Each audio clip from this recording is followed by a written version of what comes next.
Welcome, everybody. 2 shows in a day, getting kind of used to this. Well, I don't know, a couple of weeks ago, had a show in the morning. I think it was for Summer Wells, could have been for Harmony. I don't remember now. And then we had 3 more shows in the afternoon. We had JPL hopping for sure. For sure. So I think I told most everybody hi. If I missed you, I apologize. Jetta, I do want to talk about this comment. She said, got my notification this moment. Now, I received her comment hours ago. She said, but the thumbnail says 2 p.m. What on God's green earth is YouTube doing? This show's at 1:30. She said, where are you, Africa? Nope, I'm not in Africa. And we got new member. I got a jar of dirt. Don't forget, if you want to become a member, we have giveaways, members lives, normally on Saturday, but I'm going to start doing them during the week, like after work. There's Misty, Angie, Kayla. Marjorie's got the same question as me. She said, what about the bruises on Sammy? She said, why is no one questioning that? Well, I am. Is it from the fun fight? What? I don't know. It's just kind of odd to me. I don't know. Uli's here. Love it. Walking Dead. Nisa. I got a jar of dirt. Came back. She said, I had to put a reminder on twice already. What's up with that? What is going on? I heard that YouTube did something different with the algorithm. No need in telling me. I noticed. Then they said they redo it like every 3 months. And I'm like, what? I don't need that every 3 months. Fun to Ski doesn't need it either. Welcome, Fun to Ski. Preschool Granny. Just Me. Just Me said, Misty, did you join Discord? Yes, she did. I've already been chatting with her in there. She did. Amanda's back. JTB said she's sliding in like risky business. Love it. Love it. Do you have the shades and everything, risky business? Who am I missing? I did slow the chat down. I said in the last show for Harvey Montgomery, if you missed it, go back and catch it. Don't forget to leave a comment after the show. I don't always reply, and sometimes you'll get a reply days later, but I promise I go through every one of them. I said I will start slowing down the chat, but you guys will probably have to remind me. I don't know what happened because I didn't write myself a note. You guys didn't remind me, and I remembered. Jay Woody, what's up? What's up? Be a shiner, not a whiner. Wolfcat came back. Love it. Love it. Let me see. I scrolled up and set it down. Alicia, what's my friend Alicia doing? Hello, Lauren. How are you, sweet cheeks? Lucky Charm.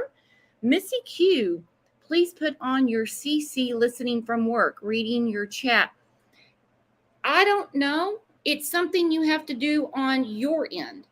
Because when I try to do it before the show, it says not available. But then if I go to check it later, because like the live chat, people are like, how come I can't see the live chat? It hasn't been popping up till like the next day, and the closed captioning.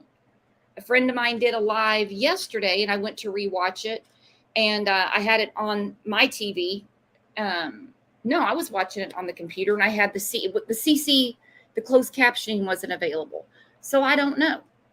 YouTube's screwing everything up. Everything. Bambi, what's up? Katie, what's up? Sky Z. Crafty One got a notification. Super. Ryan Christie, hello. There's Bob. Been chatting with Bob over in the CLL Facebook group.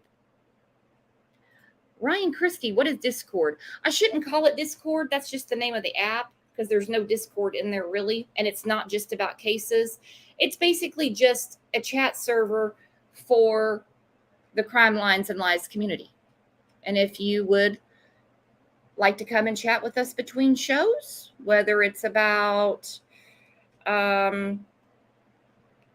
working out, cooking, vacations, holidays, football, cases, I don't know what other rooms are in there. It seems like there's a room for everything right now. I get very confused. It's like a shopping mall right now.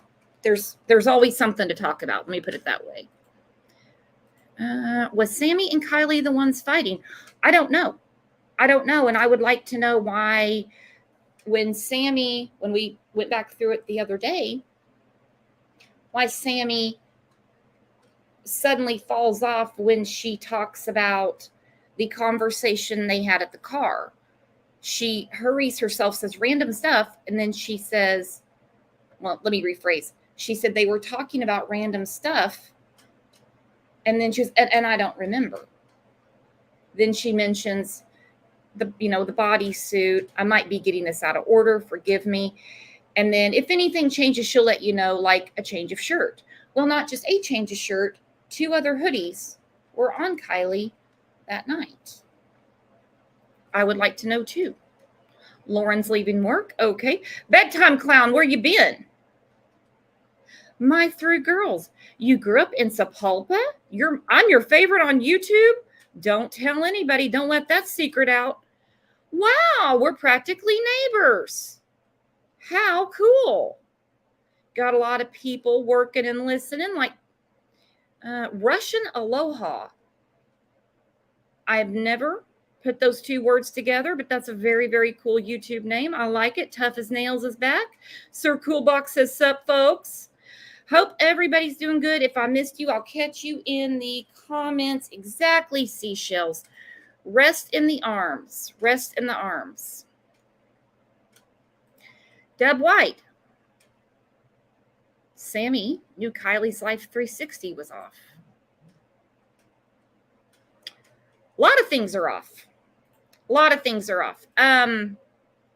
Where to begin? We have a lot of stuff to go through. Whoever you see on panel is not coming up to solve the case or answer the questions. We're all here simply to discuss. Because like law enforcement said 2 weeks ago, if you're thinking it, we are too. If these are your questions, we're questioning it too. I go back to Sammy and I'm like, would a suspect make themselves so obvious even if they are 18? Even if they are. I don't even like to say suspect because we don't know if a crime was committed regarding Kiely's, I don't want to say accident either. Regarding the CRV in the lake, tragically with Kiely, we don't even know if that's a crime, if it's an accident. So I don't even like to go there yet until they say that there's a crime. And it's just getting crazier and crazier. It's also crazy. I never have my glasses, but here they are. And I'm going to be honest. I follow tons and tons of cases. I'm a news junkie too. Watch the news quite often. And I've never heard of it taking so long, maybe you guys have, to determine an accident. The car was found by Adventures with Purpose on Sunday. This is Thursday. The autopsy was done on Tuesday. Of course, they confirmed that it is Kiely. We don't know any results, I'm sure out of respect for the family. I would, if there was no water in her lungs, I think that they might have made a determination that there's something more going on here. I would think that the car could tell them something, but Plunder, let me see if I have the screenshot. Plunder, who I love, by the way, she is awesome channel and she is an awesome person. This is on her community tab. She said, my California public records request in the Kiely Rodni case.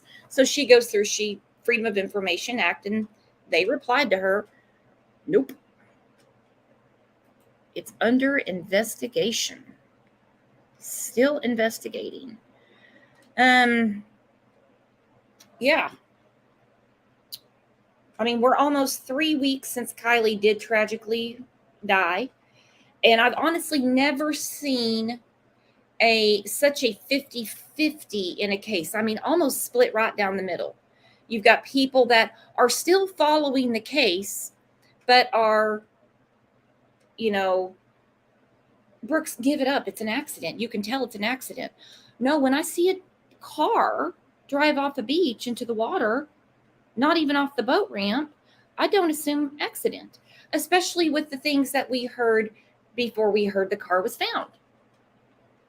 There's something weird here.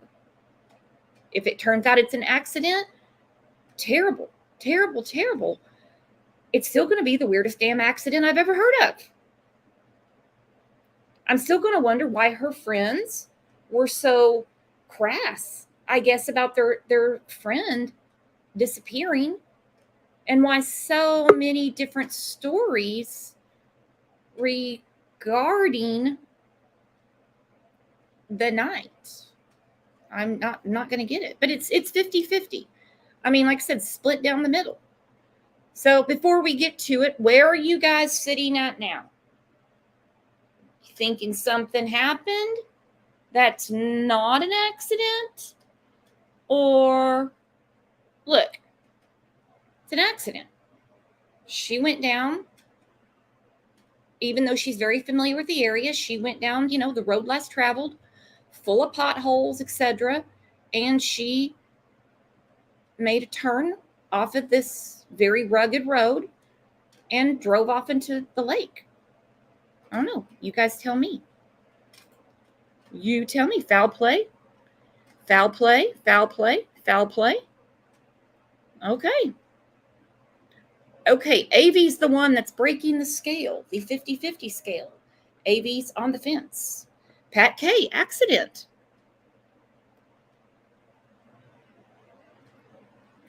Brooks, what do you think? Oh, you want me to tip the scale? I think something very weird is going on.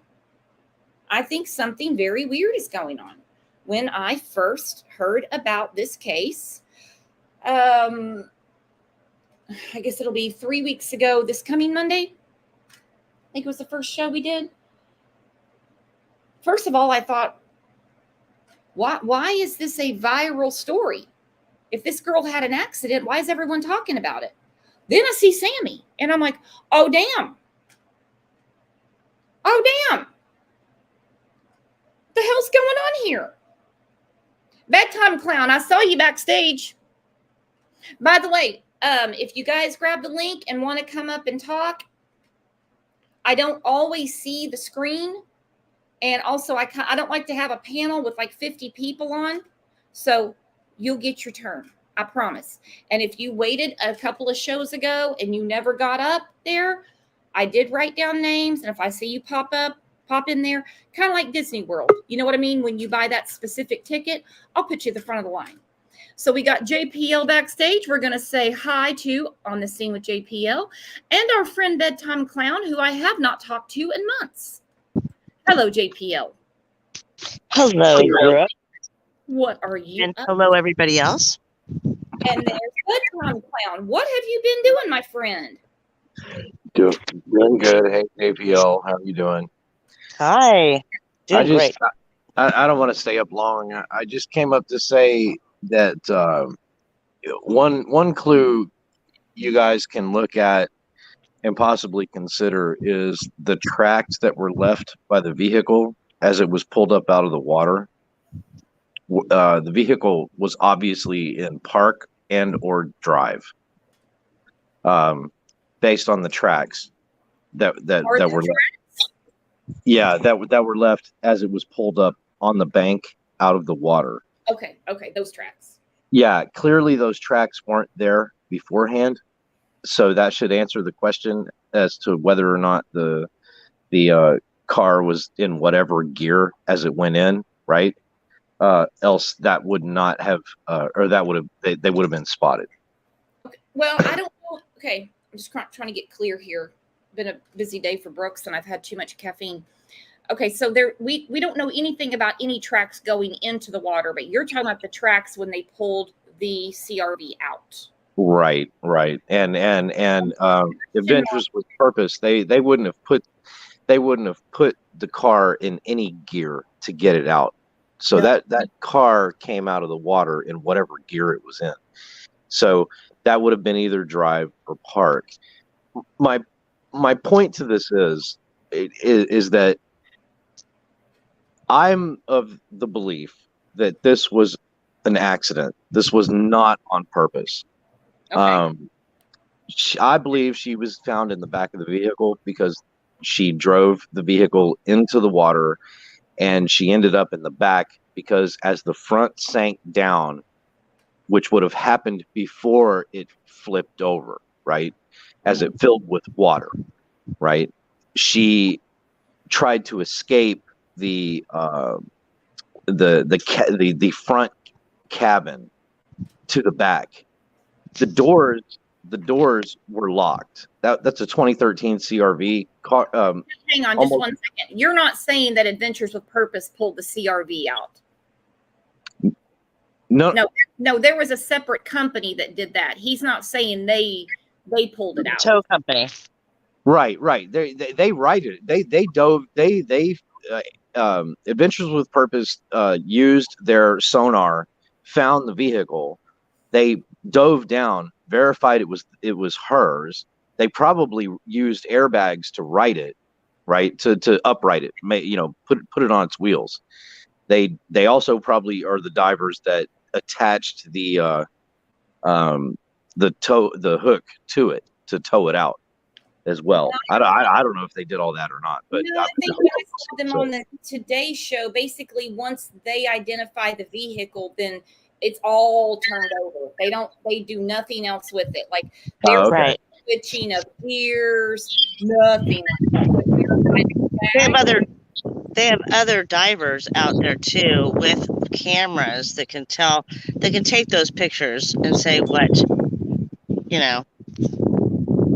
gear it was in, so that they would not contaminate the evidence. But they had to get that car out. But yeah, God, if it's in drive, there you go. Yeah, if it's in neutral, that would be worse. Once they get the tag number, they're basically they're done, and they can verify there's a person in there, and then they're done with it. And then law enforcement comes out because it's potentially a crime scene or part of the crime scene. You know what I mean? So what I want to know is when law enforcement got to the car, and they're not going to tell me what gear was it in.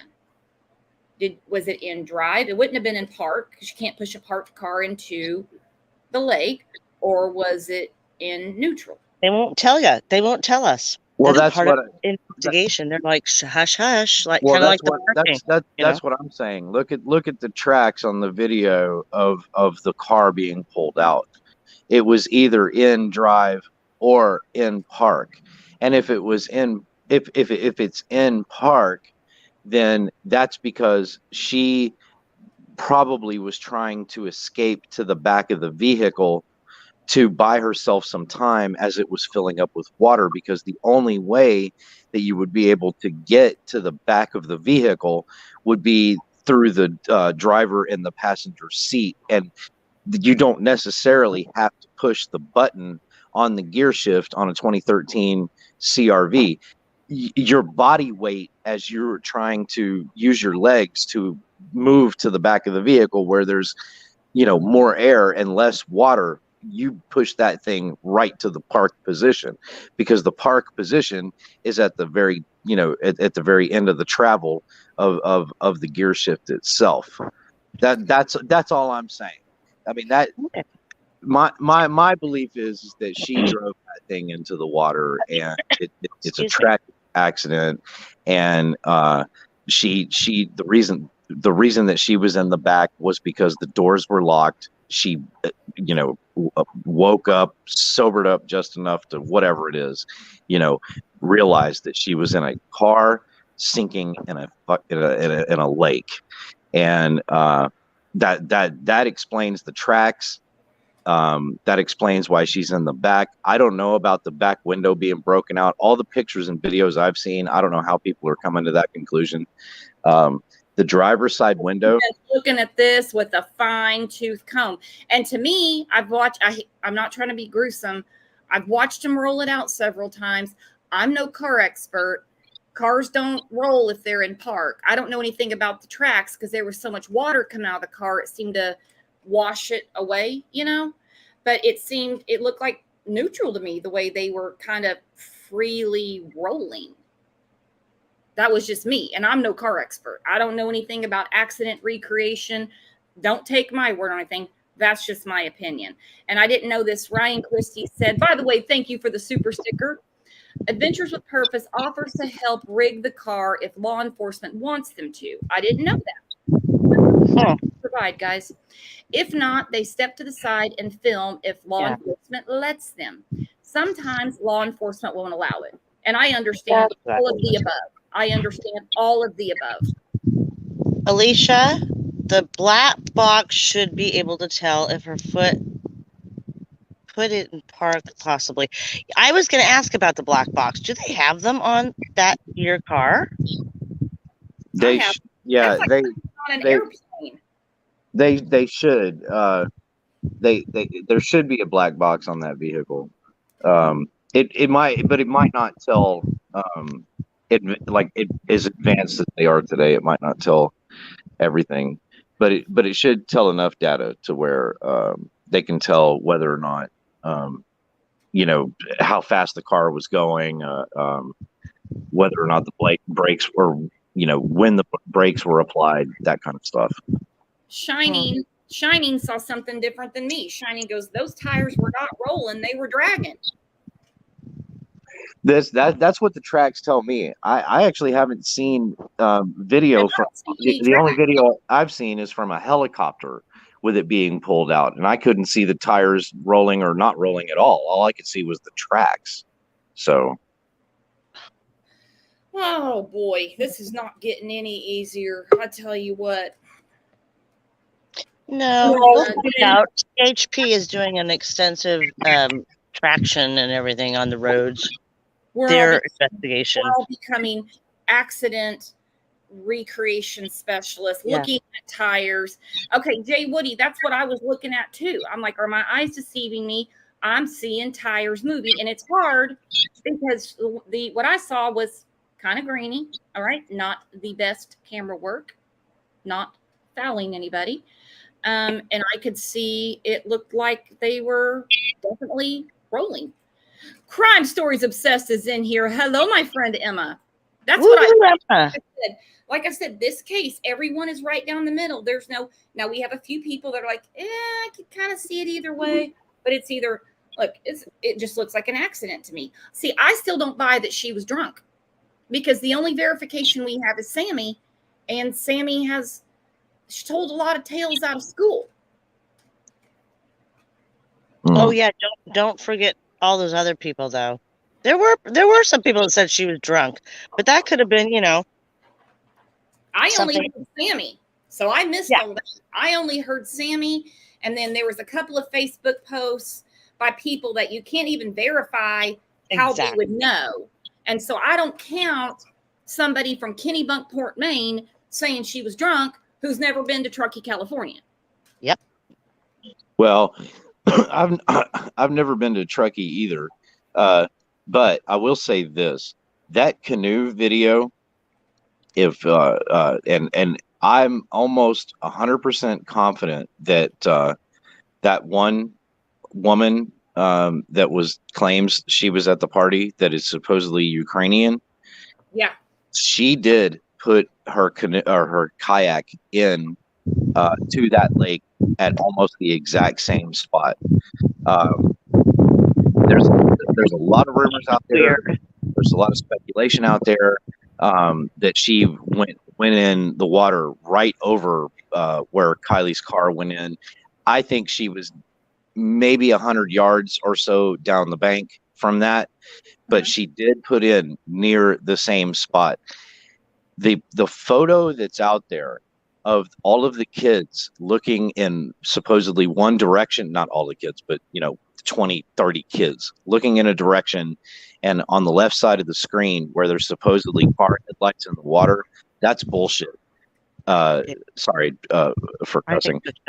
You're good. You're good for PG-13 here, dude. You know me. That I don't know what that photo is. I don't know what's in the water in that photo, but if you look at that kayaking video, she had to kayak a hell of a lot further than the distance than you would see those headlights in the water. Not only that, but that campground is up on a pretty steep hill.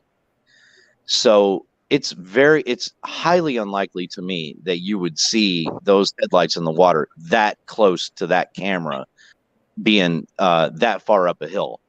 And what was she doing out there? What was her interest? What was her interest kayaking around out there with her phone and everything like that? I don't know. I don't want to get into all that. I think It was that's weird. It was so weird. That's definitely weird. I'm just trying to debunk the photo of that's a car in the lake. Is seeing the headlights with the photo of the teenagers, specifically the green hoodied or jacketed teenager, between two teenagers where there's supposedly a car in the lake. That's that. There's an app for everything, dude. There's an app for everything. If somebody wants to make something look worse than what it is, I don't know if it's real. I don't know if it's not, but I want to know what that woman was doing out there. She just wanted to go kayaking that day. Is there no other water around there? Where does she live? Does anybody know where she lives and how she has great access to just pop on over to, I mean, she's posted videos on her channel that news clips of her going to the Ukraine to rescue her family or whatever, and they claim that she lives in California. Right. Her. Another YouTuber claims that she's out of New York. I really don't know. I don't know. I don't know. I don't care. How's that? She's just weird. I am going to be the 1% on this panel because I care about every damn detail in this. If it walks like a duck, damn it, I'm going to call it a duck because nothing's making sense. Well, she was right on top of it on her little canoe. And I don't understand. I don't understand how in the world all of these connections. And like you say, things are not always these coincidences, You don't believe in coincidences. I've heard everything she's traveled the world from what I see, but what I'm really more focused on is she was kayaking around where Kiely. Yeah. And you're out at 2:30 in the morning on those roads. I was like, oh, hell no, I would never go there at night. 2:30 in the morning? Hope she had somebody with her. Well, what? Do my eyes deceive me? My friend Emma came to say hi. Hi, I have come to say hi to you all. Emma, hi. I put up one of your pictures the last week or week before. I am getting confused about what day we're on with this case. It's blowing my mind. The one you came across of Kate's with where they're at the restaurant. I'm sorry. Are you there, Emma? Oh yeah, sorry. Yeah, she was. It was just a photo on Kate's Instagram of her sat there with the hoodie on, and I was like, wait a minute, why hasn't anyone brought this to the police? They are talking about her in this hoodie. Surely it might be a nice idea to see her in it.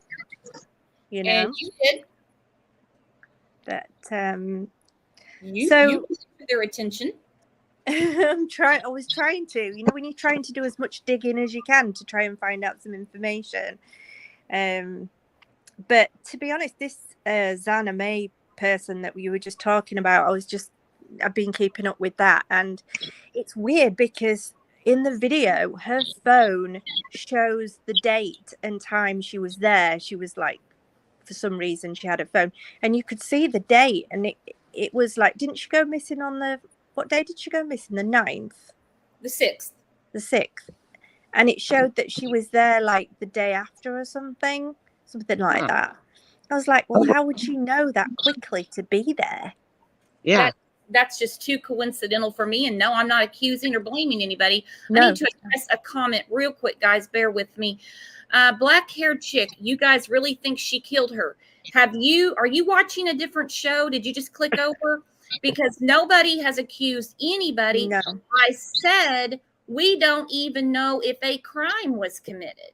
Now, No, if your mind is made up that nothing happened, you're still welcome to stick around. We discuss what's going on and oddities that we're seeing, and they're stacked to the Empire State Building. There's a lot of weird shit here. Yeah, and by the Theories. way, I am of the accident. This was an accident mindset. I get it that the FBI and the law enforcement is still investigating, but I am of the accident mindset. So there's no conspiracy theory here, right? No. I mean, I go through the theories on my channel generally, but that's what I do on my channel. I look at the facts, but I also look at the theories and the things that could have possibly happened, you know, just to try and work out, because eventually, after going through however many theories, you've got to come to some kind of realization, I guess. But why? What is the motive to do this if it is nefarious? You know, were those friends, you know, they have problems? Mm. You know what I mean? Did maybe the parents think that some of the kids were not that good to be around, and for good reason? I don't know, but they Well, don't Yeah. believe. I know where you're going, and I want to discuss this because Yeah. it is floating around a lot, and I find absolutely nothing wrong with it. SF investigates. Twitter is lit up. I mean, that guy has been putting out all kinds of stuff. He's the one that said Sammy's in Montana. He was, you know, out there when Adventures with Purpose came across the car. It is being said, I don't know because I didn't write the check and I'm not part of this business transaction, that he was hired by Kiely's father, not the stepfather. Now that tells me he either has a big distrust in law enforcement or he believed something off was going on and he wasn't going to have someone just say, oh, it was an accident, because that does happen. We're going to talk about that Monday morning with Stacey Jones in regards to the murder of her daughter, Michaela. That does happen to people. Mm-hmm. You guys aren't going to want to miss that show. So do we have any kind of idea? I know they did the autopsy and did their press conference the other day. Do we have any idea of when they're going to announce the manner of death? None. Okay. No, No, No. because if it's part of an if it's part of the, I suppose we'll hear sooner if it is just a cut and dry situation. But if it's part of an investigation that's going to look into someone else and more possibilities, and it turns out, say she was, God forbid, say she was strangled or something like that, or she'd overdosed and she was in the back of the car, they're going to want to. They're not going to tell us for quite a while, are they? If Yeah. ever, until a court case. Yep. Okay. Yeah, but I'm Okay. interested to know in why that window was smashed. Was it smashed because the car had rolled? In which case, wouldn't both windows have smashed, the back and the front? Or was it smashed on purpose? Was it her trying to get out? Well, you know, that has interested me. Right. And the other thing too is even though AWP said that they don't break the windows or anything like that, assuming that the window didn't break, during the accident, if that's what it was, it could have broken when they were riding the car underwater with the airbags and stuff. Is it that easy to break a window underwater? Because there's no way Kiely broke that window. There's no way. Well, I agree with you there, but it is easy to break. It is easy to break these windows, especially post 2008 market crash and all that. Think about your jeans, think about your clothes, your shirts, all of that.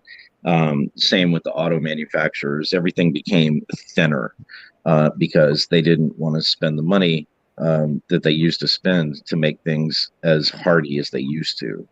But they were talking about the laminated windows that are a little bit harder.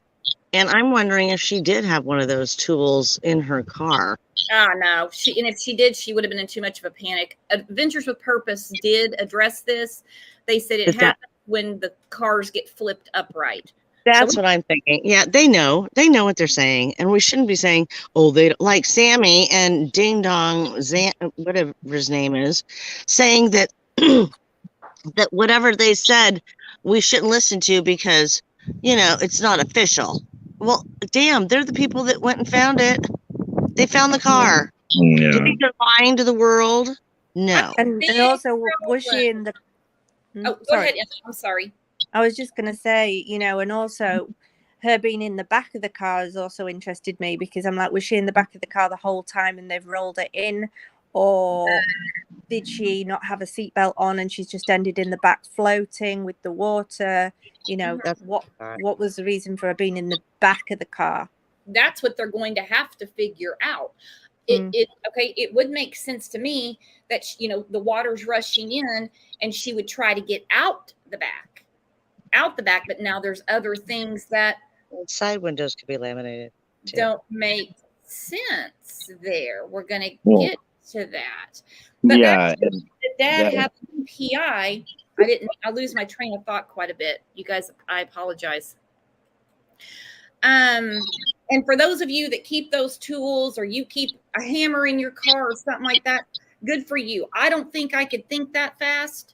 I just don't think I could. And I'm just picturing, besides the age I am now, I'm trying to picture 16-year-old Brooks. Yeah, no, you're right. No way.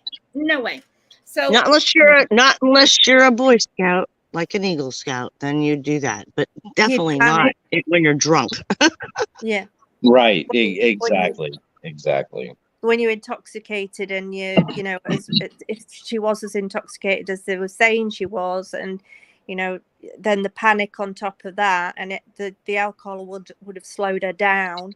So, well, let me do a poll for the chat and everybody on panel, because like I said, it's quite the social experiment we have going on right now. It is divided down the middle, 50-50. Who believes Kiely was really drunk? All I've heard is Sammy. If you guys have heard other people saying, "Oh yeah, she was tore up from the floor up," that's okay. I just don't think she was, for some reason. Based on everything we've heard, do you guys think that she was really drunk? I think she was, but I don't think.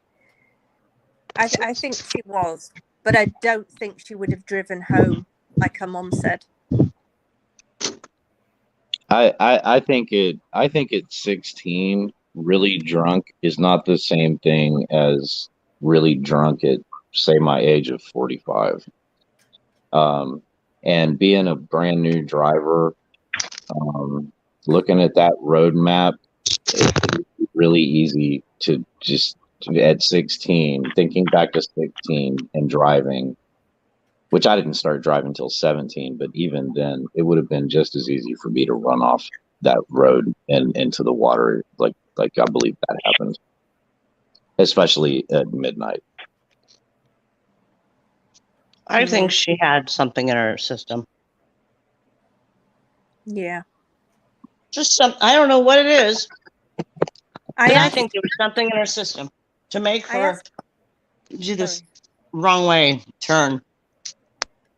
I asked Kate, and I said, her friend, and I said, what is the chances of Kiely taking something, thinking it was like just a pill, like ecstasy or something like that, and it being something else like fentanyl or, something stronger, and her not knowing.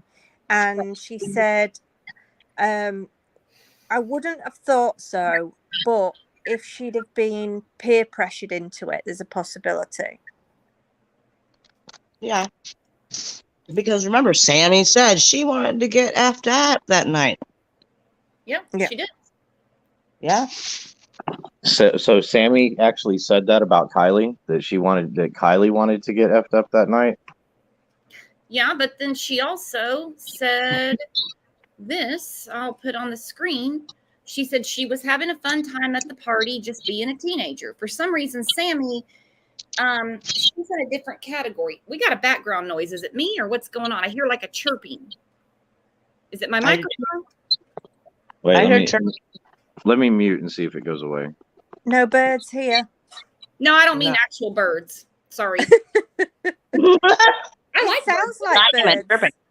It could be the cicadas here in my background. No, let's see. I don't think so. Okay.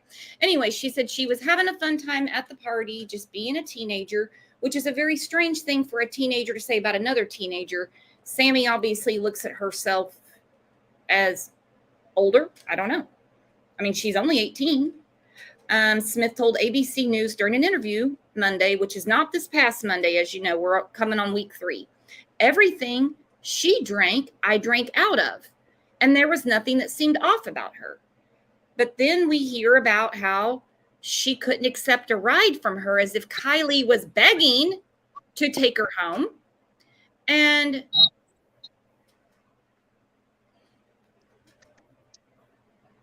we got 2 different stories.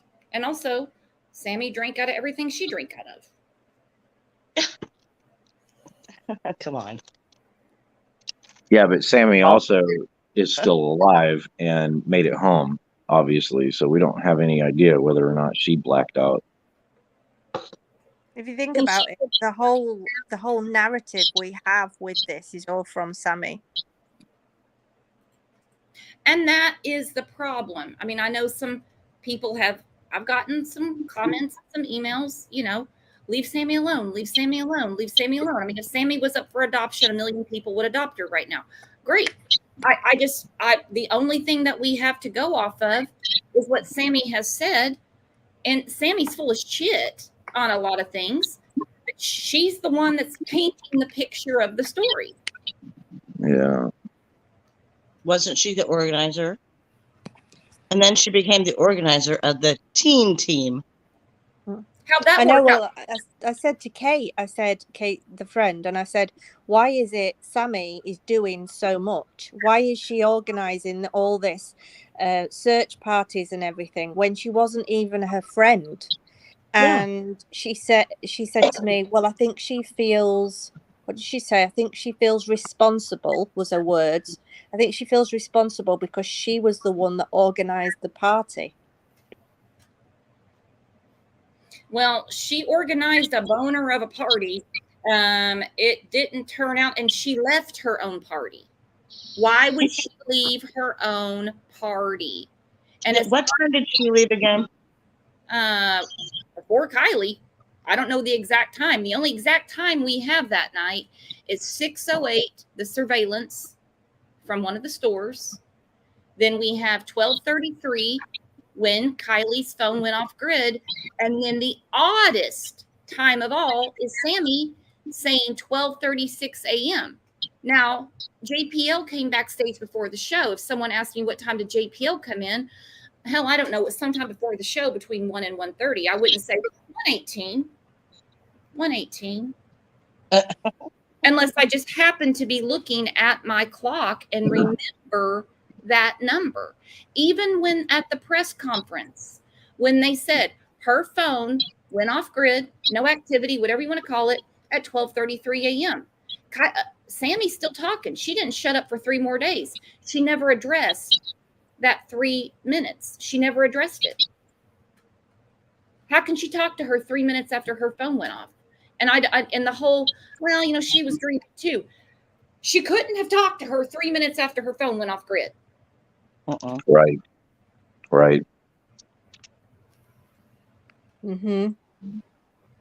Dodgy as. Very.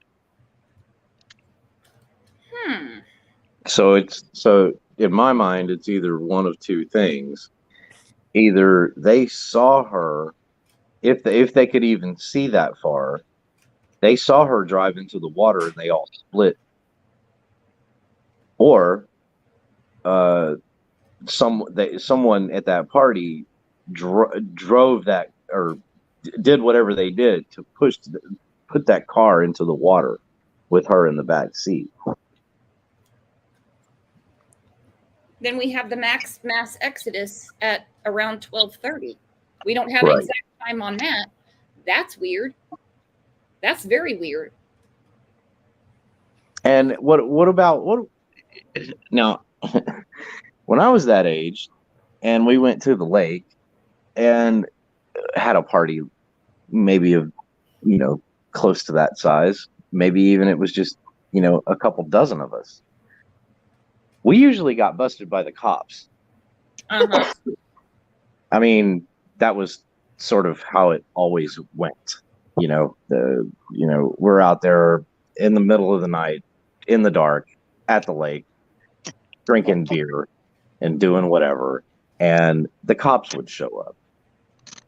What about that? JPL, can you answer that, please? Because I know when you were live on the scene, you asked a few questions like that. I did. And I asked that little guy in the campground, and he said it's silent after 10. Usually it's on the other side that the kids will party. Well, I don't know why. If it was this big rager, how they were not that loud. I'm still trying to figure that one out. But I could see that I don't know. All I do know is that it's so dark out there. Yeah. It would be so easy to just go the wrong way.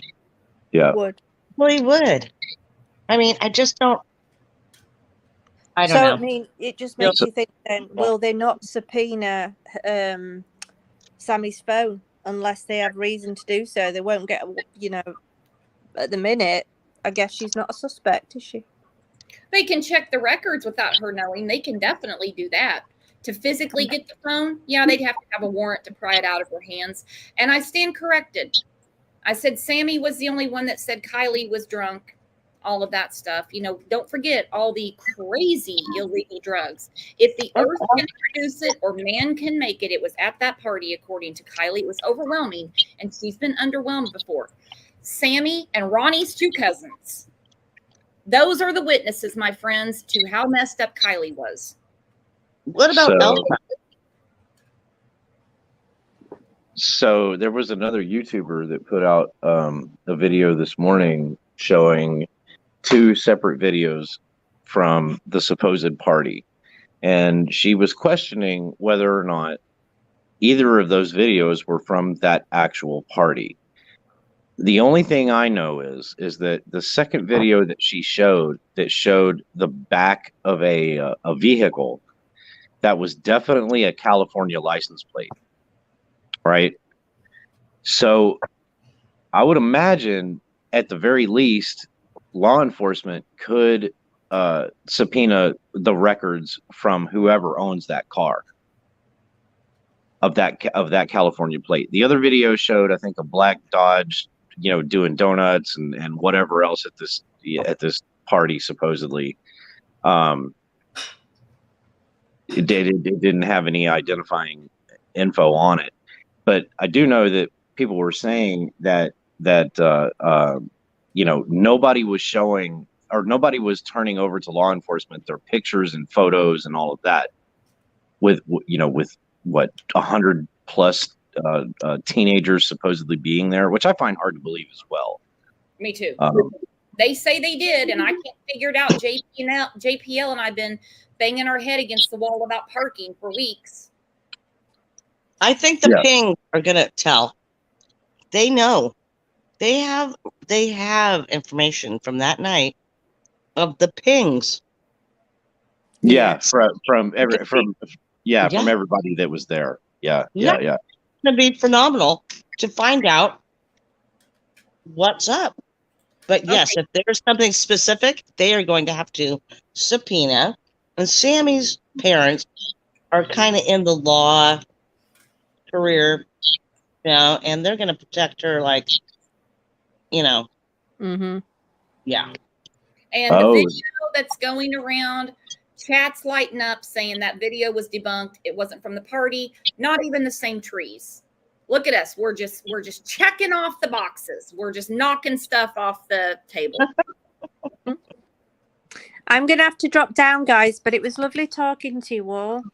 Emma, don't be a stranger. You guys subscribe to Crime Stories Obsessed. My friend Emma.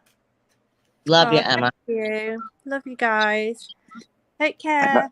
You too. Nice meeting you, Emma. Have a good one. Thank you. You too. Bye. Bye. Everybody making new friends today. So the PI, again, I don't think that the dad is doing anything wrong. Nothing. But we know he didn't hire the PI he didn't think the PI was going to throw on a wetsuit and an oxygen tank and start swimming the lake. He didn't expect the PI to go trekking through the woods or rock rappel off a cliff in case that's what happened. He sent him there to ask questions. Am I off track here, JPL? Nope, you're on track. Were you asking me a question, though? Asking you questions. JPL is getting a little irritated with me because I'm always up her ass. What do you think, JPL? What do you think? I don't know. You know what I was doing? I was looking at my gardener, and he was watching me put something in my mouth, and I'm like, how embarrassing. He's your employee. He asked me a question at the same time. So, I mean, you wouldn't hire a private. It's one thing if you hire your own search crew, but a private investigator is to investigate. I'm just stating the obvious. Seems that I don't think the daddy, he does not trust some of those kids, and he wants his own answers. Not that he doesn't trust law enforcement, which he might not. You never know. But now he's probably like, thank God, I love them.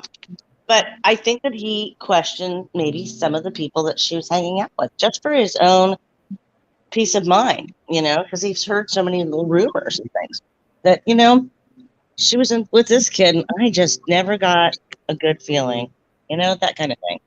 Do we blame him to say, no, I want to know what was really going on the night of that party? Because this guy has been there. He's been tweeting. And he put this up recently. He said, I'm going through photos and footage. And again, I don't know the relationship. And if he really was hired by the dad, I don't doubt it. Because this guy works for money. Somebody had to hire him. I wouldn't doubt if that rumor is true. Let me put it that way. I'm going through photos and footage I took at Prosser. This was a strange marker. No, this is not a cross. This is not a in remembrance, anything like that. He's saying it's a marker.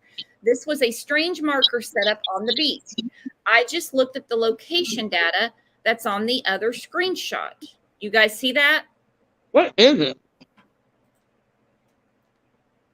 Is it a piece of wood? Yeah, someone stuck a piece of wood in the beach. How weird is that? Not weird, but yeah. Well, I guess somebody wanted to mark that place for some reason. It could be someone that's like, I'm going to leave my wallet and keys and stuff right here and go take a swim. And I know where that stick is. That's where my stuff is. So I don't swim the wrong direction on the beach. I don't know. He made a point to put it up. Wow. So does that post say that San Francisco Investigates went there, or is that what that's saying? Or I don't know if it means San Francisco. I just say SF Investigates. He said, I'm going through photos and footage. He's been investigating this basically since it happened. So he was hired by someone. It has been said multiple times by Kiely's father, not the stepdad. Don't get him confused by the dad. Right. Well, that's what I'm asking. Is he saying I'm going through photos and footage I took at Prosser? So did he go there? Oh, yeah. I'm sorry. That's Steve Fisher. Okay. I believe That's LA. Steve Fisher, Yeah, no, I don't. I know his name has popped up recently in this case. I don't follow him. That is odd. Weird to see that there. I mean, and that looks. I mean, without seeing the entire map, that does look like the point. And I'm saying point as in POINTE. of where Kiely's car went into the lake. Oh, he's Without been there. seeing- He's the one that was with- asking around about Sammy. Where's Sammy? For some reason, he was honed in on Sammy. Someone tweeted him back because he said, it's odd that Sammy and family left town unexpectedly. It would have been not this Monday, the Monday before. Yeah. Internet, Right. erupts going, oh, she's probably going to college. Well, he said she left the state. Well, we missed that part of it. I asked everybody, do you think it's a little odd? I mean, Sammy said she's going to stick around. Sammy's her own person, And this lady says, I saw where someone said it could be for college, which makes sense, she said, and it would, right? It would. They may not have told Kiely's family because they knew that would be hard to hear since Kiely was supposed to be going to college also. You said you knew where they went. Is that the same place, the college she was going? And he said, no, period, Montana. So, I mean, he's definitely there on the ground. I don't know if he's there right now, but he's been definitely there asking questions and figuring out the what have, like what's really going on around here. Because if none of these kids will talk to the police, and we've got kids that are publicly, not just on social media, but to the mainstream media saying, well, just let us know any tips you have and we'll let them know. I think that might have been when someone, dad or whoever, said, oh, hell no. Oh, hell no. Yep. Yep. Oh, I wish I'd looked at his face when Sammy was talking about her team meetings and how, they're going to go filtered basically through her. I wish I'd remembered to see his face. Like, oh my God.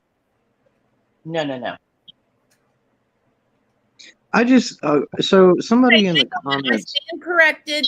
This is what happens. This is the reason we talk in here and everything. I don't want anything floating around me. I believe everything I read on the internet, guys. If he went there by himself, he didn't make any money. Okay. All right. Good. So Spirit Hunter's comment. I've seen men fishing. I think is that bang in wood into the beach that look like that for fishing rods.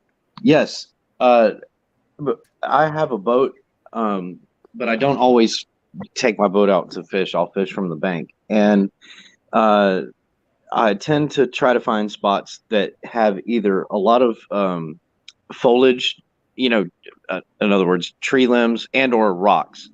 Fish like rocks. So I'll use either tree limbs or rocks if I fish off the bank. And there appears to be a lot of rocks and definitely trees, right? Tree limbs around that spot. Although that the spot where like all the where her car was pulled from is pretty barren, except for the trees that were a ways off. Like I wouldn't look for a spot that had trees that far away. That's not that spot is not that point is not a boat ramp or anything like that, and it's it may be that people park further on up the bank or whatever to go camp, but there's no campground there. The campground is actually across not across the lake, but across the northern part of that point. I think we measured it the other day. It's like it's around 2,000 feet. I think. Hang on. JPL lives in that area, and she was there several times. Okay. That's drought. Correct? All of that clearing is from drought and from clearing whatever trees that have died all around there because of the fire. But a lot of that is from drought. Okay. And so it's but it's really bad. The roads are super bad.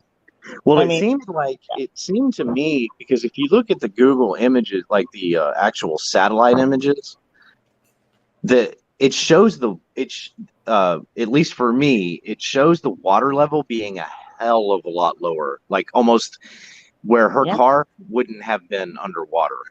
Is at least that's the way it looks for me. Well, it's going to float, and then it's going to, you know, start stabilizing into where it's going to land. Well, what I mean is the actual satellite images show the lake in like a severe drought stage. It doesn't show it, for me at least. It doesn't show it as even at it doesn't even show it at the current levels. I know it's lower now than it was then, but it doesn't even show it that. It shows it even lower.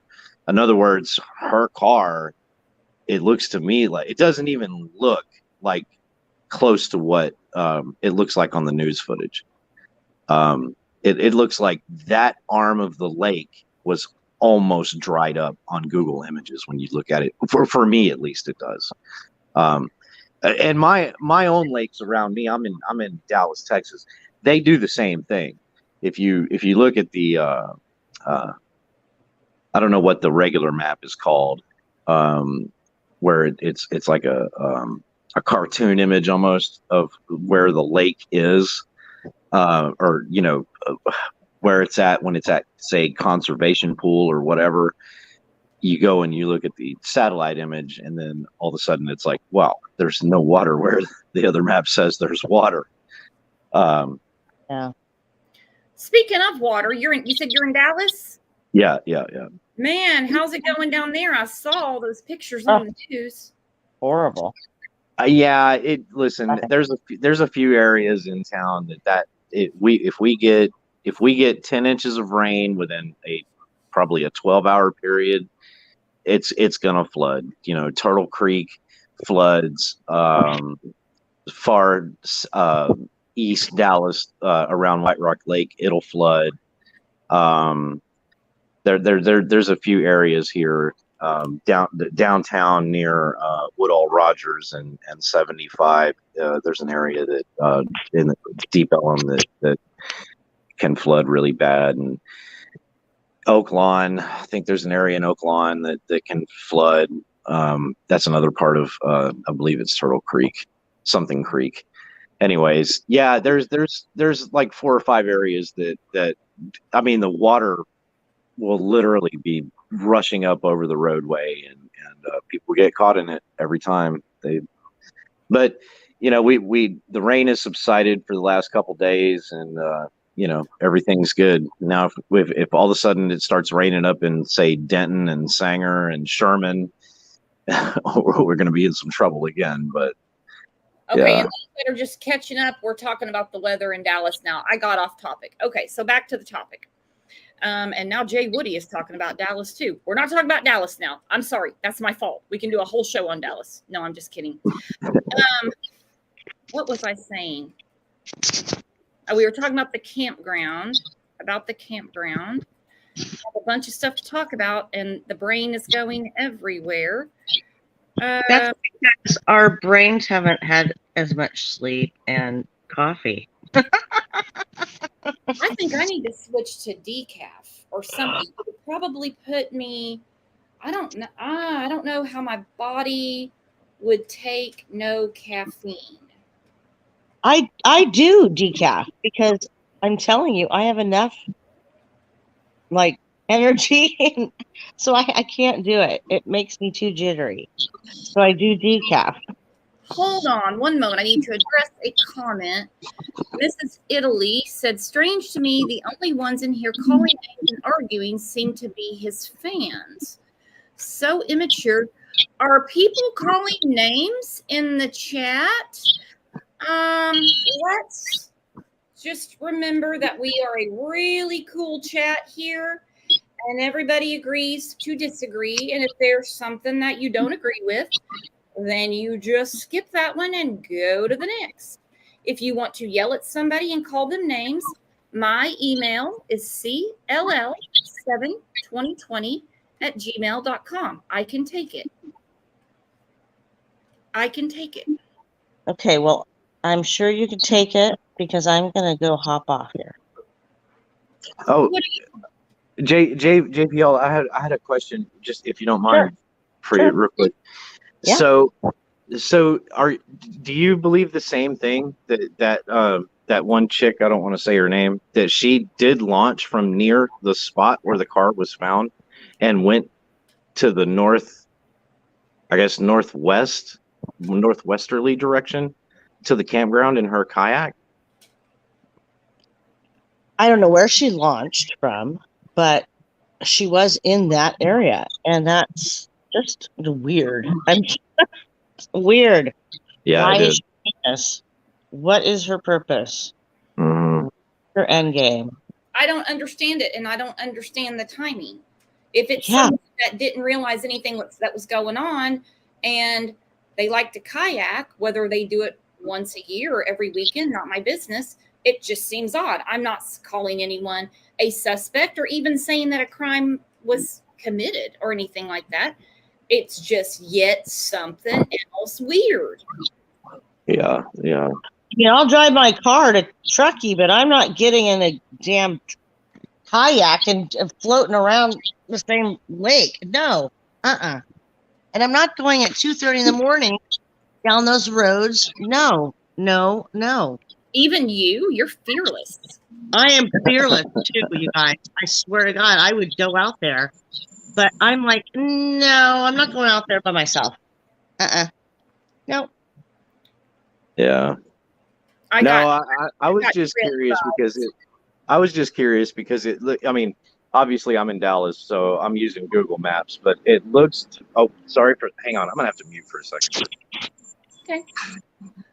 Did you see this picture on the screen, JPL?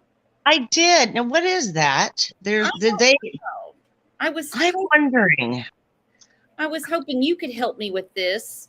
It looks like something from the highway patrol probably tried mapping out something or cordoning off something. And I see a helicopter reflection.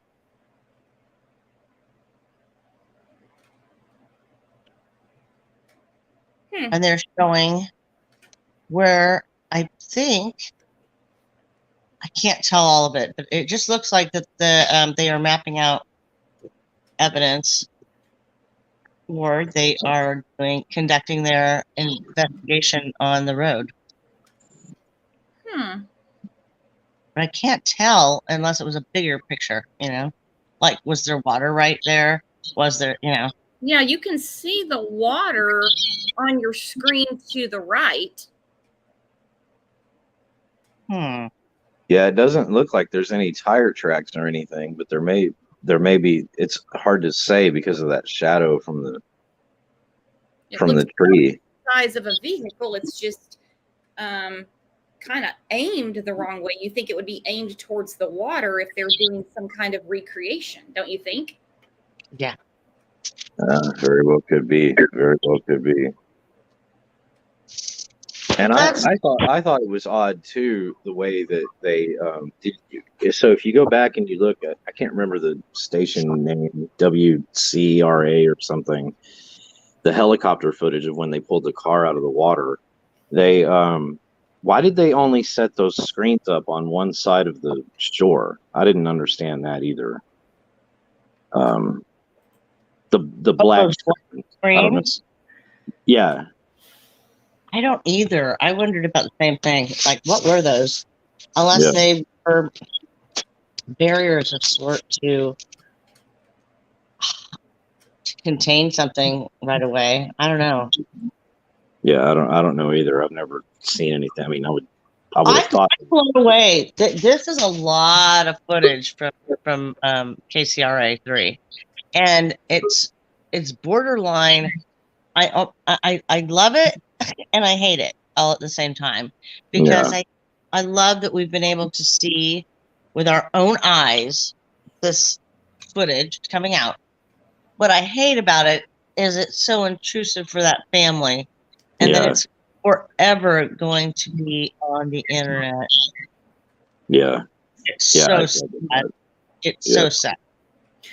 Yeah, you're exactly right. And when we get our when it's all said and done, solved.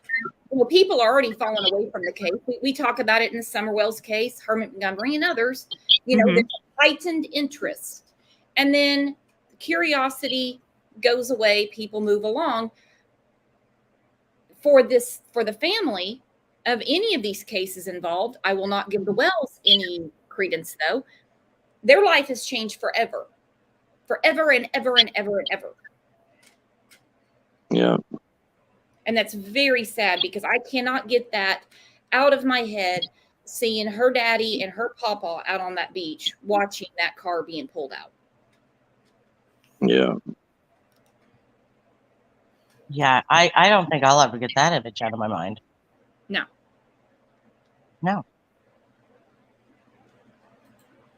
Oh, I did not know this. S, thank you. P.I. Steve said there were 3 investigations going on at that time by 3 separate agencies. Well, yeah, it would be Placer, Nevada, and the FBI. Well, you saw them all. You saw Homeland Security. You saw something set up from the governor's office. Something like that. I have the picture around here somewhere. Yeah, I'm telling you, there were so many agencies on this. I mean, it was amazing. And they have so much stuff to go through still. Like I said, the pings, the people that left at 12:30, they're going to try and get to all those cards that went out at 12:30 and hers and why hers went the other way. And are JPL and I the only ones, well, and Sammy, we'll get to that story shortly, that are concerned about the parking? Because you have all of these people, allegedly, supposedly. Now, they have said, law enforcement has said that this party substantially grew. Anyway, I've never heard an exact number. I have one picture supplied by Sammy, which is an eerie picture, but I'll put that up in a second. I can do it right now. Somebody would have to move their car to let Kiely out, as described by Sammy, where she parked. Yep. You got it. I still don't understand. If she was really drunk, how is she getting her car out? Somebody would have to remember moving to let her out. There would have been some kind of commotion, I would think. I've been wrong before. I don't think there was a real party. Mama Goots, I'm so sorry, but there was. There was a party. Well, now, the only thing I would say about that is, I mean, usually when I was a teenager, at least, we would pack 4 to 6 of us in a vehicle, and go to a party like that. So if there were 200 kids, I wouldn't assume that there was 200 vehicles there. You know what I mean? Mm-hmm. Yeah. Maybe half that amount or slightly less, just because that's kind of how we, at least down here, tended to roll. Not all of us had cars. That's right. I was part of the Moocher Ride Club until I was 18. Right. There you go. I'm telling you, I was the Moocher Ride Club because all my friends kept getting in car accidents and died. I'm serious. We had one class, our class, we lost like 6 kids. Yeah, same here. And we didn't have, well, and the other thing is too, like me, I had a car and I had a job. I didn't have much money, but my friends that lived, like, say, in the same apartment complex as me, when I moved out at 18, right? They did the same thing, and they didn't have money to drive their car as well. So it was like, well, whoever, has the money for the gas to get out to the lake is, who you rode with. So that's another thing too. Just Me said, if she was that drunk, how did she not hit something? That's a common question. My question is, if she's that drunk, why would she think to be responsible and tell her mom she's going to be late? She obviously wasn't pre-planning to get drunk. because she's telling her mom she's going to get late. She's going to be late. You see what I'm saying? Again, something that just doesn't make sense. If you're just that torn up that even that Sammy won't take a ride from you, you're not going to go, oh, I got to text my mom and tell her I'm going to be late. Should I tell her I'm really drunk too, Sammy? Or do you want to tell her? I mean, come on. Now look at what Denise Koenig said. They parked right out where she went into the water supposedly. But see, the thing is that's not unless I'm wrong, that's not where the party took place. That would have been about a 5,000 foot walk, because you can't go as the crow flies to the campground like Zanime did in her kayak. That was about Zanime's trek. If that video is correct and not edited in any way, that's about a 2,000 foot as the crow flies way to get to the campground where that party supposedly took place. The point is actually southwest. I believe it's southwest of where the campground is. And JPL can tell me if I'm right or wrong. That's the way it shows on Google Maps, where Kiely's car went into the water. So that would be a long freaking walk if you were going to park in that area to go to the campground where the party took place. They do it though. These kids are crazy, and they will. Yeah, that's true. I guess. Yeah. They got to park all around these narrow roads. I mean, there's these little tiny indentations in the road, and then there's the boat ramp parking, and then there's the parking for the hikers on the other side.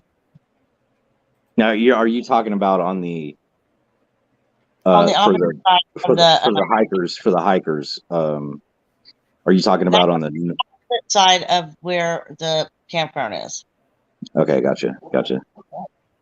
The boat, in other words, the boat ramp side. Yeah, no, I don't. I just don't think that. I just have a bad feeling. I don't know why. I don't know why.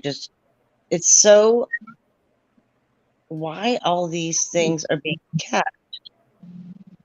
The parking is a thing. So until we find out more,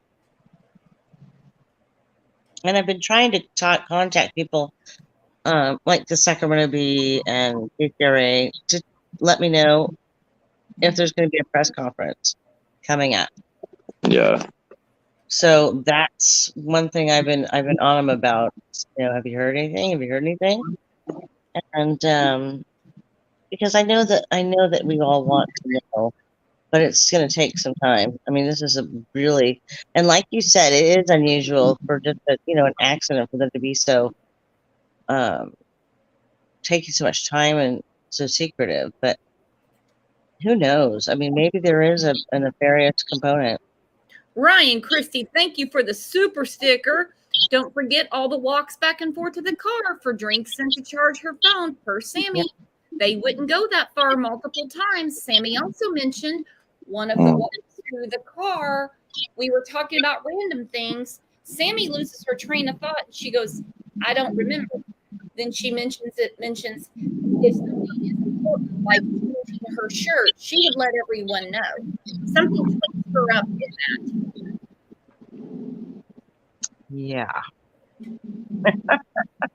She sure had her selective memory hat on. I totally understand what you're saying. Let me tell the story again, because I hadn't gotten to it yet, and I've said it on all the other shows. When JPL was at the community meeting and asked about the parking, she couldn't get a straight answer either. Matter of fact, Sammy got a little upset. JPL, you tell the story. I'm not doubting you about this interview with the investigator.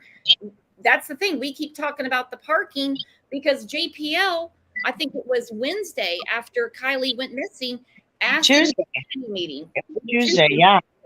It was amazing because she shot me that look like, oh shit, she's asking about parking.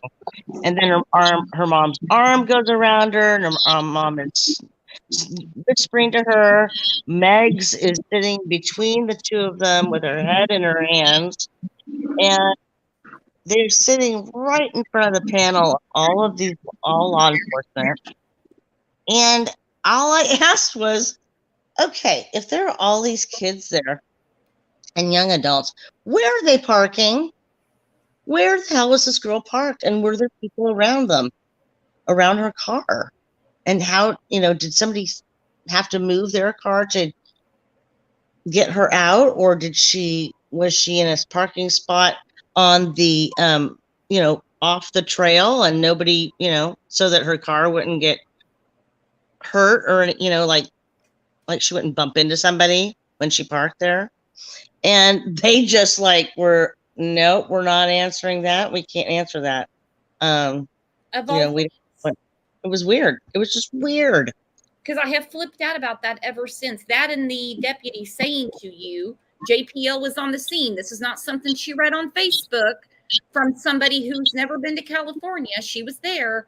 And you heard it. When the deputy said, this never happens here. Never. Yeah, you heard this. I heard him. His voice, the tone of his voice, the inflection. This never happens here.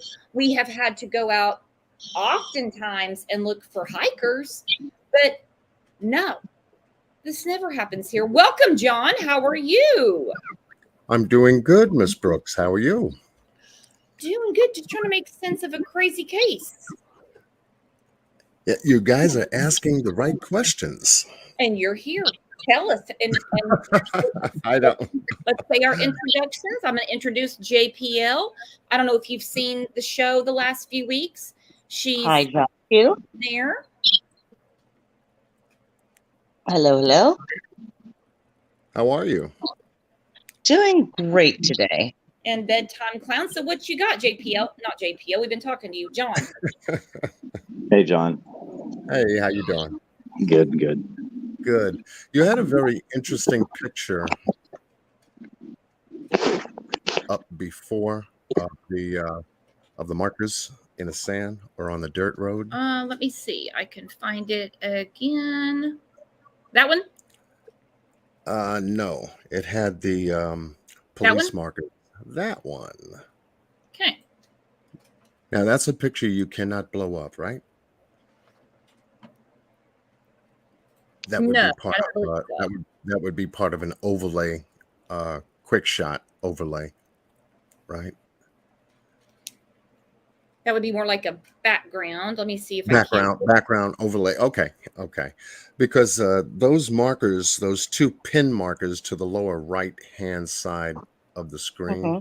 Yeah, they look like they are trying to line up tire tracks from that starting point there, and this is just my observation.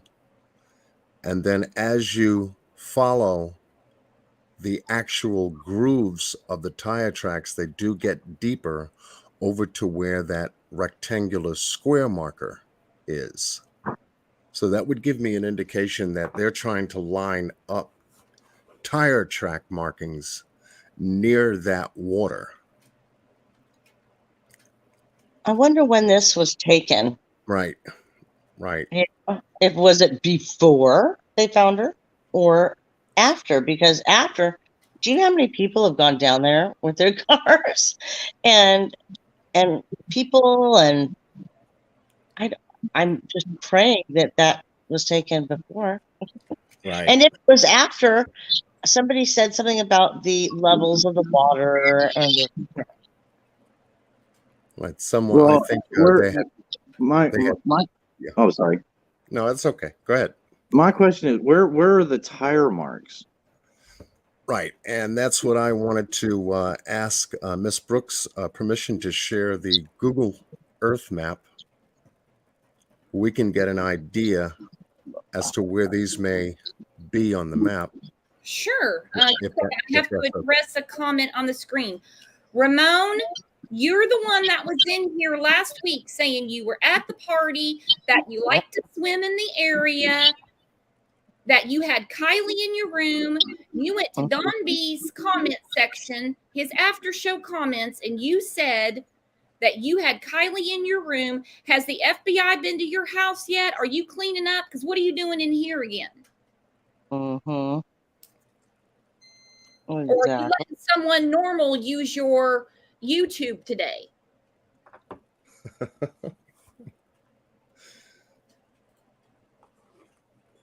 Oh, really? Boy, they definitely need to check out who Ramon is.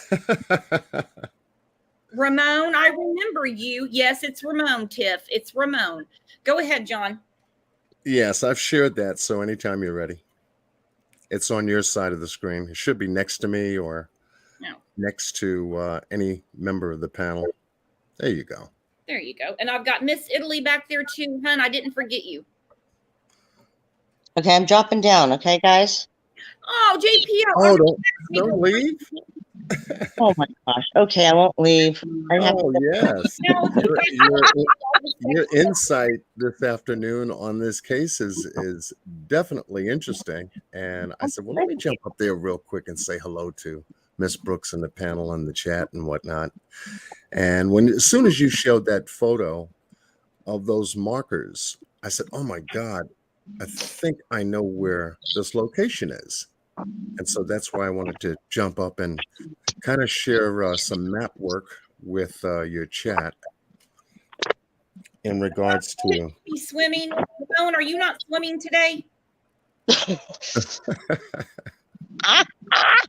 Do you have a kayak? And do you know that ex girl?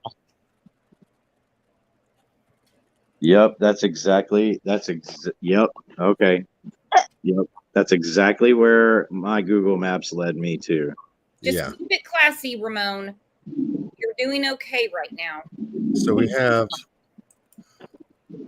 out there a mention of 300 yards and 600 yards as far as the numbers goes in reference to how far Kiely's car was found about here. So if we go about 300 yards, this is predominantly where the party was. That's at about 300 yards, 346. That covers that scenario. If it was 600 yards, it would put them behind the trees back up in here at about this marker. I'm trying to, right there. Someone's saying a little further. Okay, further to the left, further in here. Start singing. Jay Woody said no, further. Further which way? Go ahead, John. Do your thing. Then we'll fine tune, my friend. Yeah. So we're just going to say between 300 and 600 yards. Yeah. In this region, Kiely's car was found here, 55 feet away from shoreline, 14 feet deep. Now, the shortest point and access to this area would be right off this road here. If the party was here, there could have been some parking here. You know how young people park? They just park all over the place sometimes. Uh-huh. You know, I'll just go here because I want my car close. I don't want anybody messing with it, you know, kind of thing.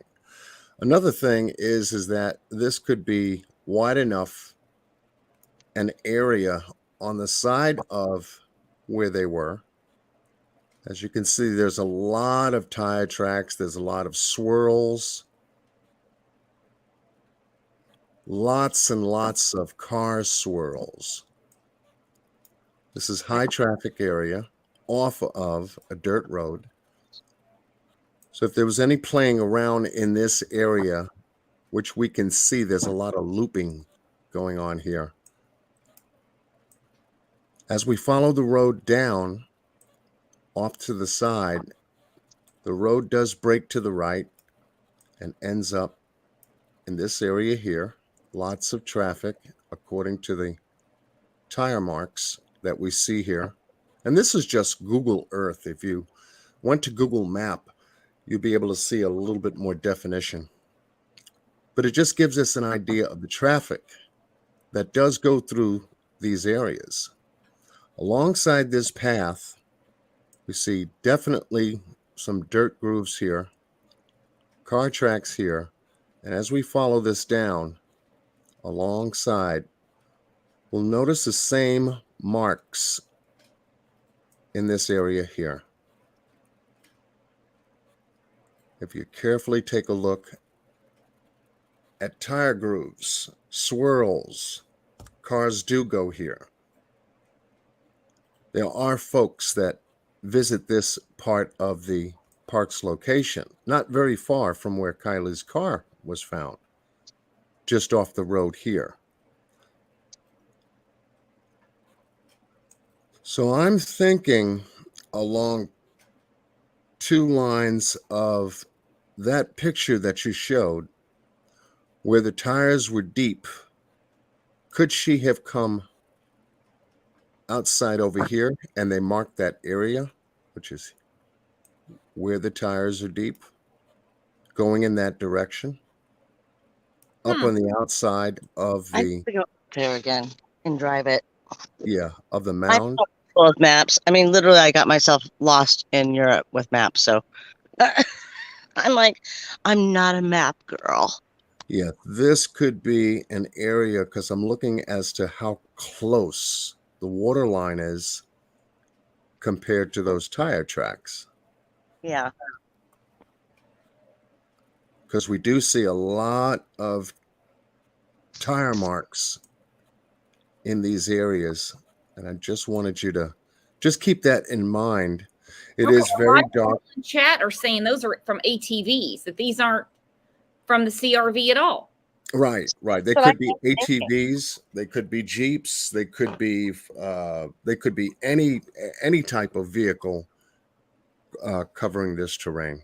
Mm-hmm. But we do have those markers there, and I guess they were just trying to get an idea as to what they were able to find either before or after, which is a very good question. Was that picture taken before they began searching, or was it taken after they found the car? Yeah, it's sort of like like a road accident investigation. I mean, if there's some sort of fatality or something. I mean, on any given roadway there could be 100 skid marks. But if they've got camera footage or statements from the EMTs or whatever about the placement of the vehicles, then they're going to look for a specific set of tracks. So that's a good question. Yeah. I have another question I want to ask the panel and the chat. I understand at the area where her car went in, not disturbing that area. I get it. Maybe even where, the huge party, Woodstock 22, went down. I haven't seen any footage anywhere, pictures, nothing anywhere. I could have missed it. It's happened many, many times before. I would think there would be a huge flocking of flowers, teddy bears, crosses, memorial that we see in every case, whether it's pinned to a fence somewhere or it's somewhere near where the victim disappeared. I haven't seen anything like that. I mean, I get a lot of low vibration in this case from the people in that are, involved. I just think that's odd. It is odd. I mean, I haven't sat there since they found her. I mean, I literally left the day they found her. I mean, 2 hours before they found her. And I thought, you know what, maybe I'll go back over to the crosser and look. And I didn't. I drove home, and then I find out while I'm on somebody's panel. And so I think that CHP is doing a really good investigation. I just want to know why. You're right. There are no, somebody hasn't even taken a picture of something like that, a memorial. It's weird. You're right. Like I said, I get where they're investigating. I wouldn't want stuff there. I mean, you wouldn't. Yeah. Don't disturb this. Don't disturb this. I get that. But somewhere in here, maybe somewhere around like where she worked, that very nice shop that was on the news. It's probably at Mom's house. I'm telling you. There's no picture, but there was no pictures from the party either. I mean, but nothing that solved anything, as we know. Exactly. Right. And if you compare that to Classic and Sincere, the California City Boys case, very shortly thereafter, there were lots of people visiting the Aspen home at that time, allegedly when the boys went missing, who left tons and tons of stuffed animals, candles, toys, you name it, all in the front of that house as a Yeah. memorial to both the boys. It normally happens within minutes somewhere. I mean, within. Yeah. I mean, it's usually on the next newscast, and they'll say, "And this memorial has been started." Not here. Now, I saw a couple people in chat say, "Oh, there's one there now." I don't know. Yeah. Right. So, Well, since they recently found the car, we'll see what develops. We'll see now, since everyone knows the location and knows that Kiely's car was found. There were human remains in the car, now confirmed by law enforcement and the medical examiner's office that it is Kiely.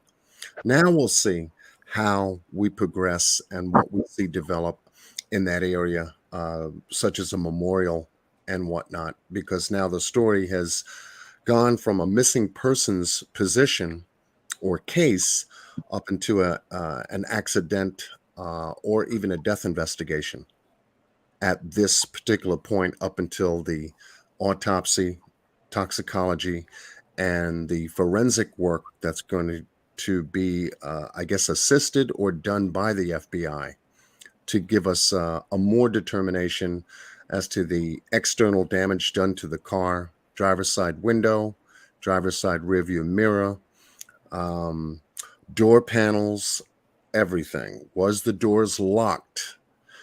That's going to be answered. Was the keying the ignition? That's going to be answered. Was it in drive? Was it in neutral?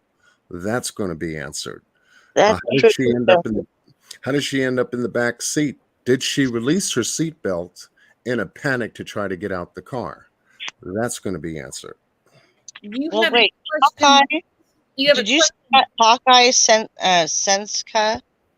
Did you see that comment? It wasn't treated as a crime scene either, though, right? Wasn't blocked off or taped off. People were able to access it the following day after extraction.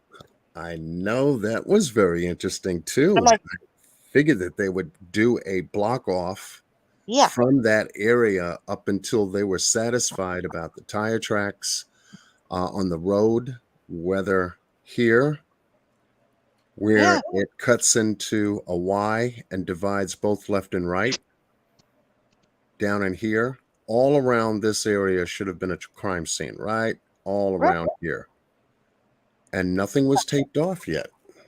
well, maybe they knew something more than we did. I don't know. That's weird. Yeah, That's really bad. to prevent people from compromising the area. Unless they did it early on, and then they released the area. John, there's a question for you on the screen. Can you see the screen, John? There is a question for you. Let's see what the question is. John, could you determine approximately how fast the vehicle was going to go out 55 feet? Good question. And that's what will be determined as well. If the vehicle was in drive motion and she was leaving, she was cruising out of there, whether she was inebriated, that will be determined obviously by toxicology.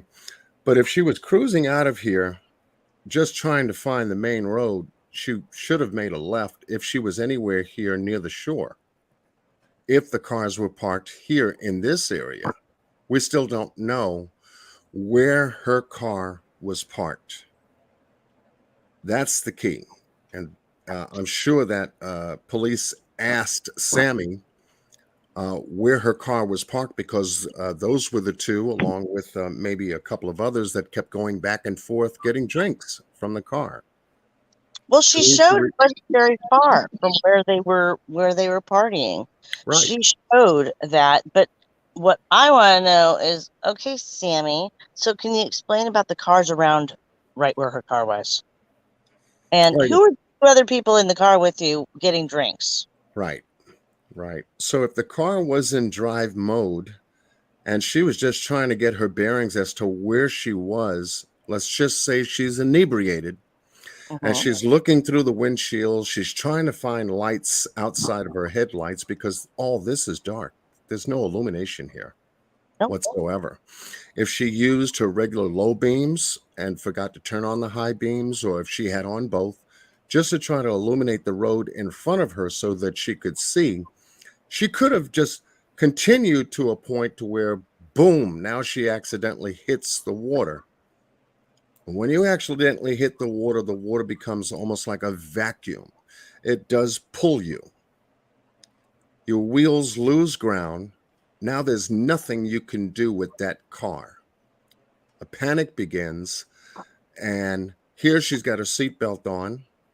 Let's just say she struggles to get out of the seatbelt because now she's got to try to get out the car.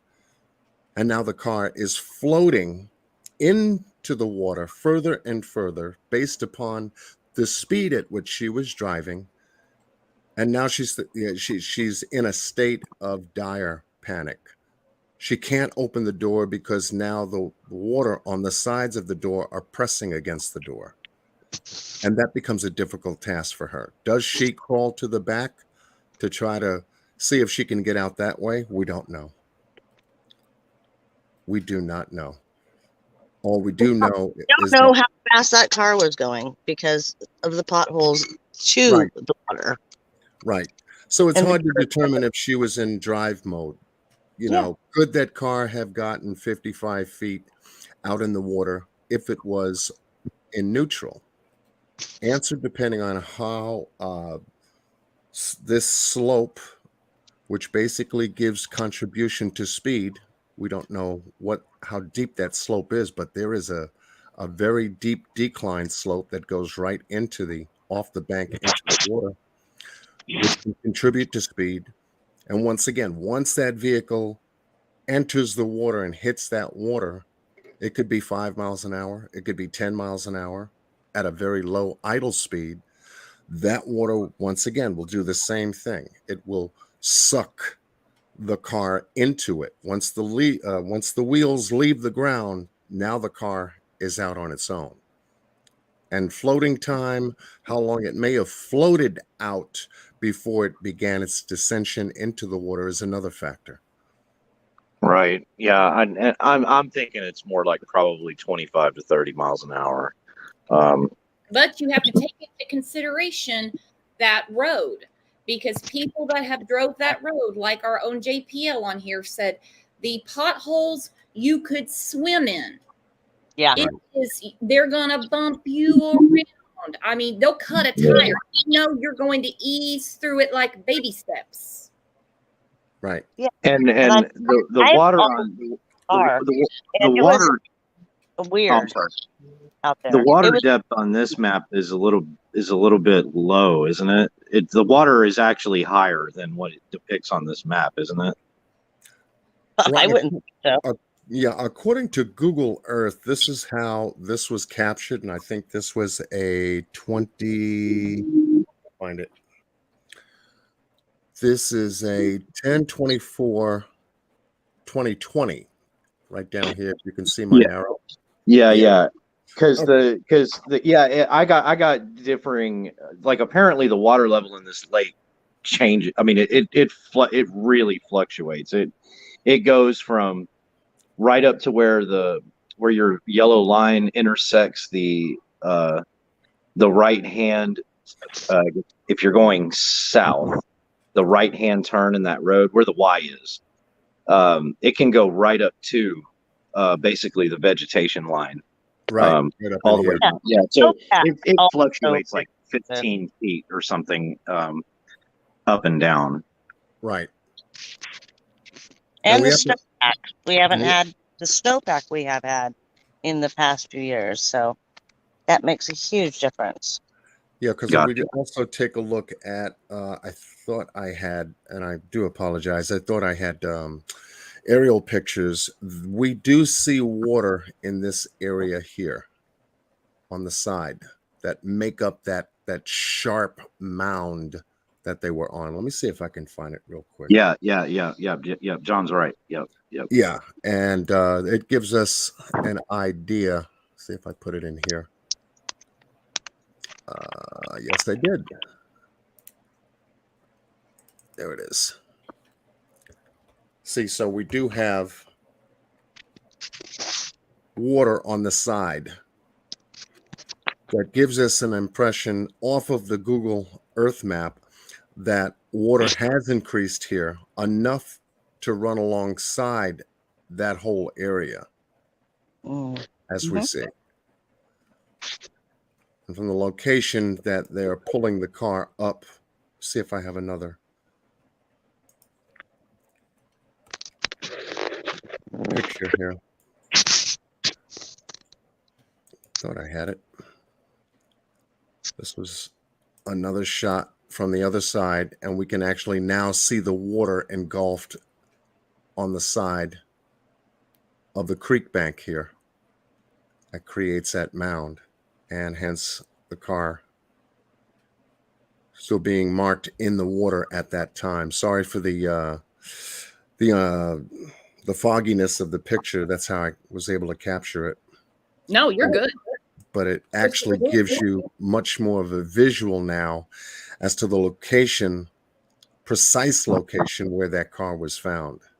When I first began taking a look at this case, which was about a week ago, I was off point. I was way on the other side of, let me see where I was here. I was way on the other side over here, looking at this region because of how that shape was. So it threw me off, and I said, no, I've got to wait until the news covers this real good. And once they found the car, then I knew it wasn't here. I said, wow, I was way off. And I love to be wrong sometimes, you know, it does help to find that it was way over here. The party was way over here. When I first started, the party was way over here. I was thinking that since there was a parking area here, she could have parked there, not far from where they were, and kept going back and forth with Sammy to get drinks and recharge the phone and all this other stuff. And then I said, well, if she came out and she was by herself, it wouldn't have taken her too long, because if she made that right turn and traveled this bank over here thinking, okay, she's looking for the main road or connection out of the park, then she wouldn't be too far from the water at all. Yeah. You know, only to find out that there was correction made, and to find out that they were in this vicinity here in the trees, deep in the trees. Then I was taking a look at this area here. That's what he meant on the other side. That ranger guy told me the parties would be on the other side of the campground, and that's normally where they party. Right, deep in the hub here. Yeah. And once again, too, there are no lights out here, so visibility is going to be close to anywhere between 0 to 10, depending on if you got dew or fog off of the water, depending on the water temperature in this area as well. So there are a lot of factors that they have to sort through in order to truly determine how she ended up here, how she came off the road here, possibly. This is what they're going to basically look at. Coming off the road here, as she came down, the car may have been parked here. The car may have even been parked here in an open area. And then for some strange reason, boom. Sammy said it was very close to where the party was. She says, this is where we parked, but they wouldn't say, you know, and then it went off to, and this is where the party was. Right. So Actually, it's like, what John, how sorry. far away was it? Yeah. What John is saying actually makes a lot of sense, because with the water level fluctuating as much as it has, because the area that he's showing right now with the creek bed, apparently right now that's all underwater, but you can see tracks like as he's showing right now. You can see tracks right through the creek bed, and Yep. that image may be 2020, but that doesn't mean that over the past 20 years that there haven't been vehicles that have been able to make their way through that. So that would explain why investigators would have missed, or not missed, but not been able to consider, oh, hey, this in particular set of tracks ran into the water and that's where she's at. Right. It also explains why Adventures with Purpose, because they were targeting specifically, they were targeting boat ramps and roads. And they didn't just show up on the scene. They investigated other bodies of water, as I understood them to say yesterday. They investigated other bodies of water pretty much for however long, a week or so before they found her, or maybe a couple of days. So they were never under the impression, that she was abducted somehow, that her vehicle, I mean, they were specifically focused on roadways and water, which is what they did. So that actually makes a lot of sense, that she would have been parked near there and drove into the water.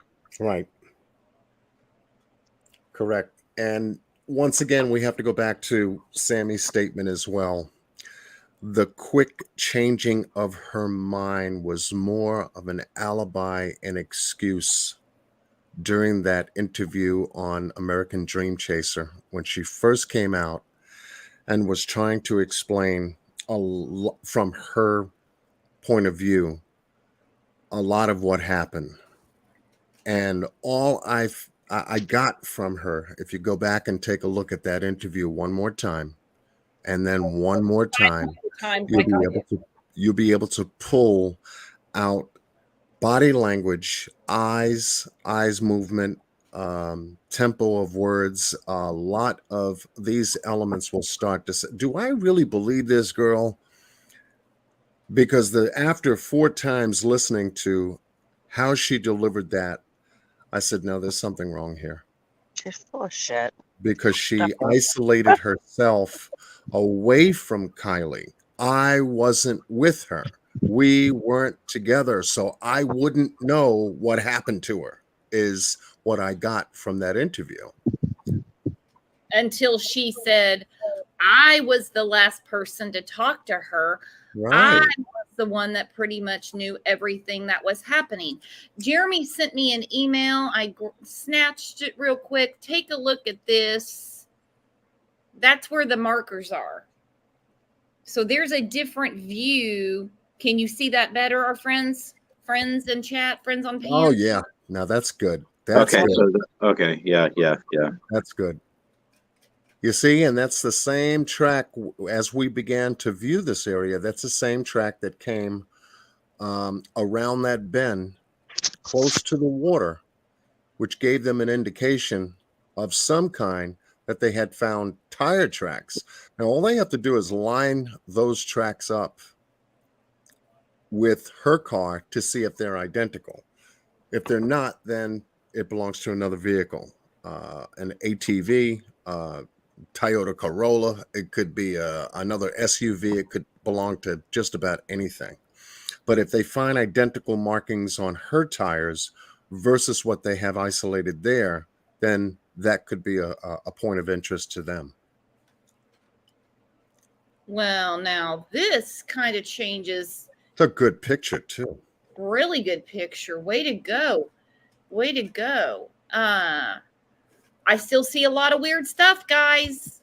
Me too. Yes. And I mean, some people are like, oh, now I can,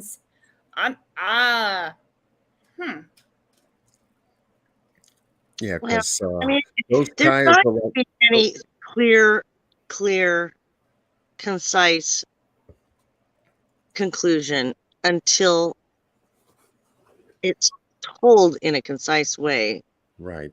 And I'm telling you, Captain Sam Brown, I believe in him, and I know he's going to work his ass off to get that puzzle put together.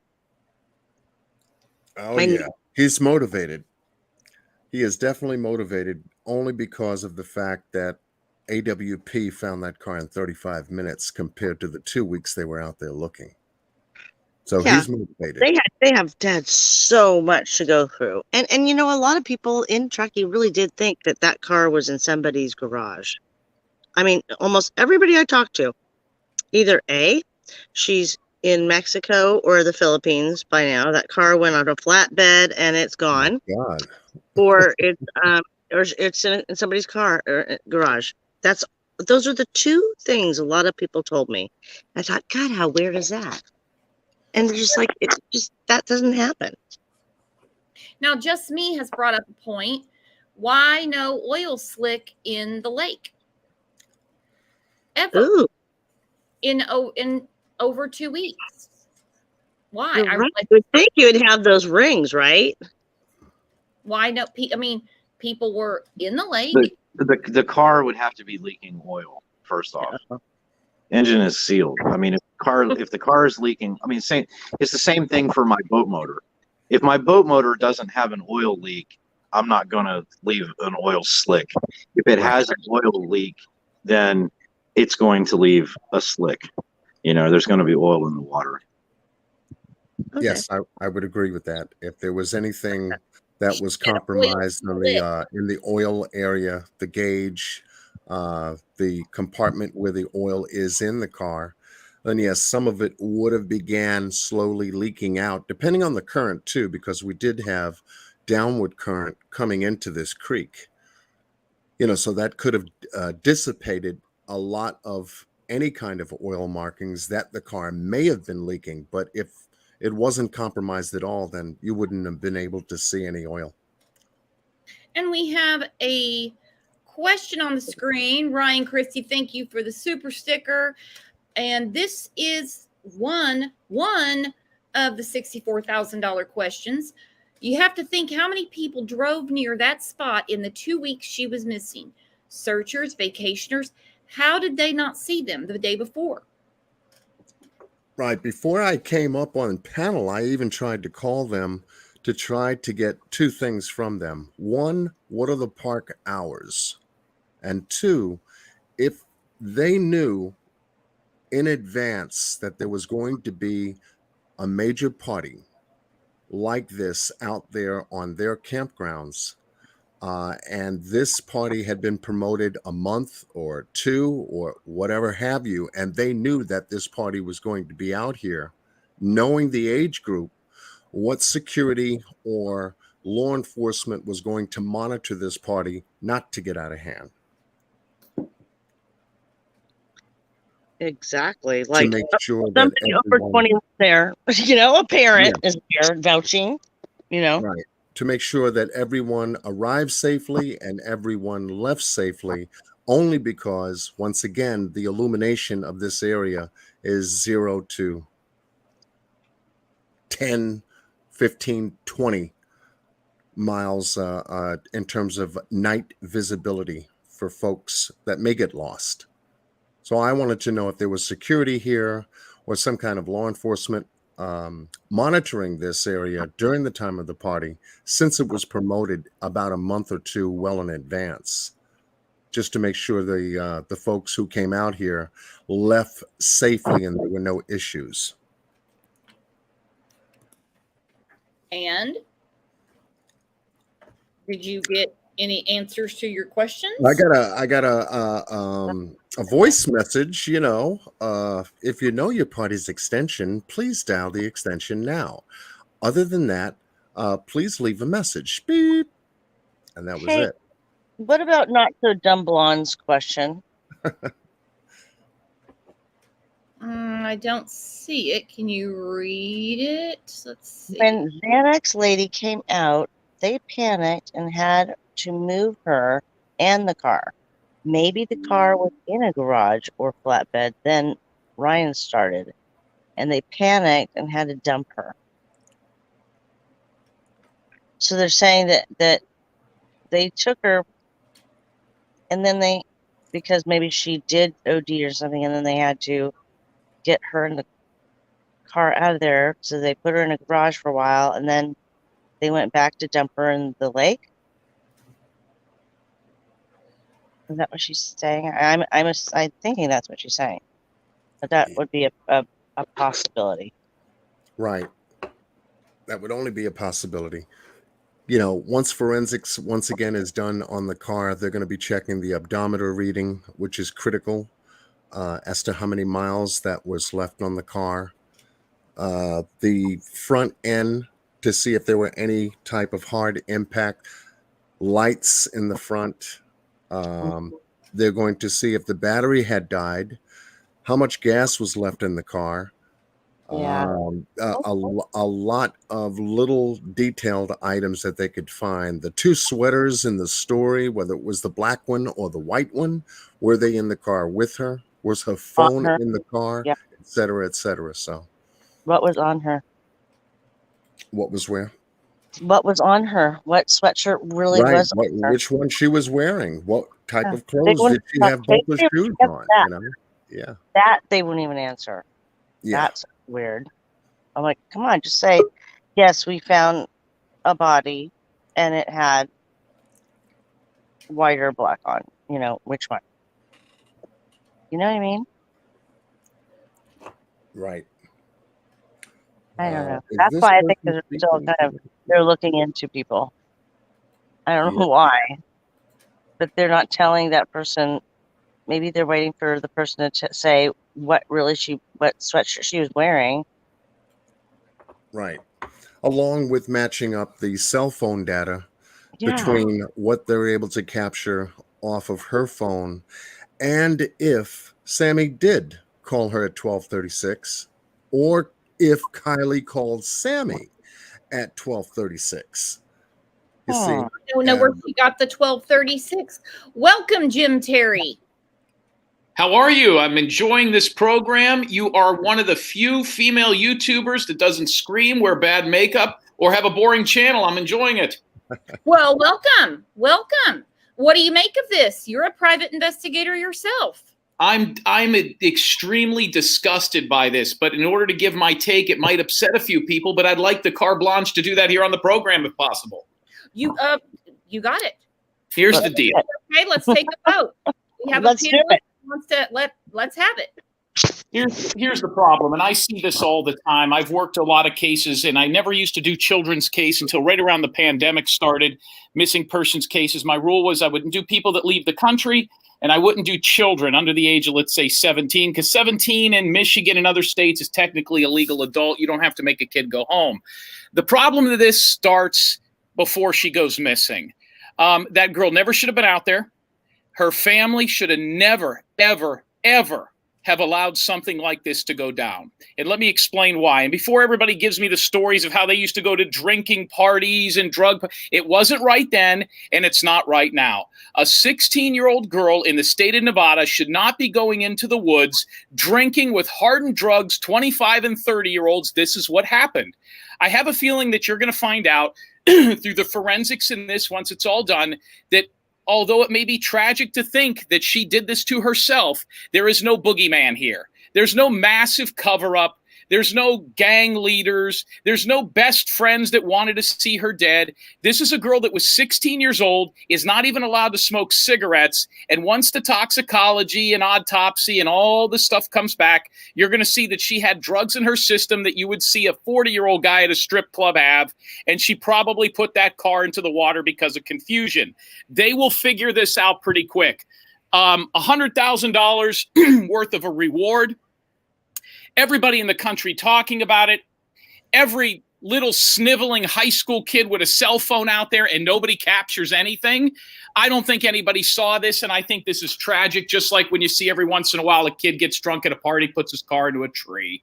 So I think the emphasis here and the learning curve here is that the families and the parents need to keep a better eye on a 16-year-old girl. Listen, what good could have happened out in the woods? What good could have happened out there? Nothing. And this is the Let me ask you this. Well, let me ask you this. We enjoy that the parenting lesson may not be the right time. Okay, we agree to disagree here. Always the right time. Do you have children? No. Okay. Now, we have two eyes. Did you ever lie to your parents? No, I was a full scholarship athlete, didn't drink, didn't smoke, still never had a full beer, but that's beside the point. Being a parent, and I don't want to hear all the, well, you got to be able to control a 16-year-old. If you cannot express to your children that something bad could happen in a scenario like that, then you're doing a disservice to your child, and you don't need to be a parent. Now, I was an elementary school teacher and a high school football coach, so I have a degree in education, never been a parent, but I was a 16-year-old, and if you have goals and stuff that you want to accomplish in life, you can't do it by drinking and doing drugs into the woods with 30-year-olds and hardened. It just doesn't work.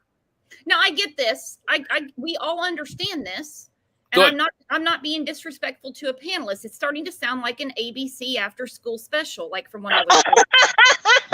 Now, as far as what do you think is this? You don't think that anybody could have done anything foul play, nefarious, and had anything to do with this? You just think it was purely an accident. Oh, no. I don't think that there's a cover up. I do think somebody murdered this girl, and let me explain how you could have it both ways. And the reason I'm going as an after-school special on this program is sometimes you come on, you say a couple of dirty words when you're doing a rant, and the next thing you know, there's 15 clips about you saying bad things on a lady's channel. I was trying to be respectful, like we were on Tyler Feller's show. But I can tell you this. That's okay. We're PG-13 here. Obviously, you haven't ever seen the show before. We let it fly all the time. I just saw it for the first time. I sat back and I watched it, but I have subscribed and liked. I will be doing a super chat. I'm into what you're doing here, so I'm new to this stuff. I mean, but long story short, whoever gave that girl the drugs that I believe caused her to drive that car in should be charged with murder. That is a crime. Hopefully she wasn't raped or sexually abused while she was out there, which let's say she fled from the scene and drove in there. That's a totally different story. But if I give your 16-year-old kid at a party in the woods fentanyl and they overdosed, well, then, yeah, that is a crime and that is a murder. But I don't think there's some large cover-up with 18-year-old junior college graduates and high school kids and quasi-friends that put this girl in there and then all covered it up and kept quiet. These kids can't keep any kinds of secrets, especially one where there's $100,000 attached to it. Make sense? Yeah, in our world. Now, in a kid's world with parents that they could have gotten the alcohol from, and as law enforcement said, there's adults telling kids not to talk to us. Then we have the whole smoke screen of kids playing law enforcement, not even a character actor on TV saying, oh, give me tips and we're going to do teen to teen and then we'll relay it. Now, that is bullshit. I don't disagree.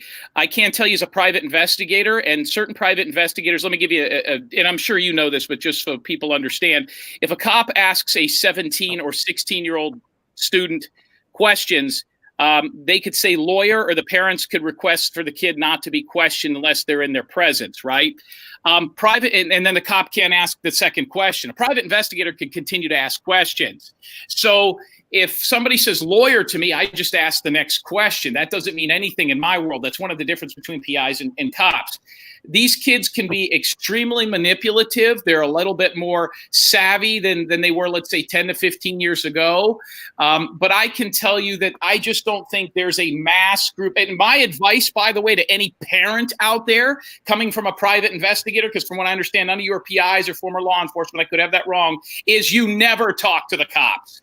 I don't care what happens. You tell your children, do not talk to the cops. You talk to us first. We'll hire an attorney, because there's nothing you're going to say that's going to help your cause. If the cops have a question, if they think you're involved, they'll come to you and you do it in the proper format. The last thing you need is like that case that they're making a murder in Wisconsin. That 16-year-old kid's been in prison now 20 years because he didn't know how to talk to the cops. So the advice they're giving those kids is pretty good, even if it frustrates you. Well, now I have to agree. I would protect my kids from the cops, and I would say, we're going to have someone there, and you're going to tell them, what went on. There you go. Now I do see that. You're just not going to let them sit there, and because they obviously aren't on the same level, but there would be we aren't cooperating 100%.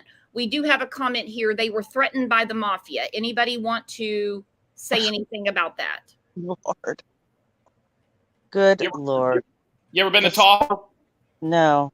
Okay. Yeah, I have. Yes, I've been to Tahoe. Gorgeous place. There's some other things in this case that interest me. The fact that she was 16 and had already finished. This is It has JP. nothing to do. It has nothing to do with casinos. It has nothing to do with that.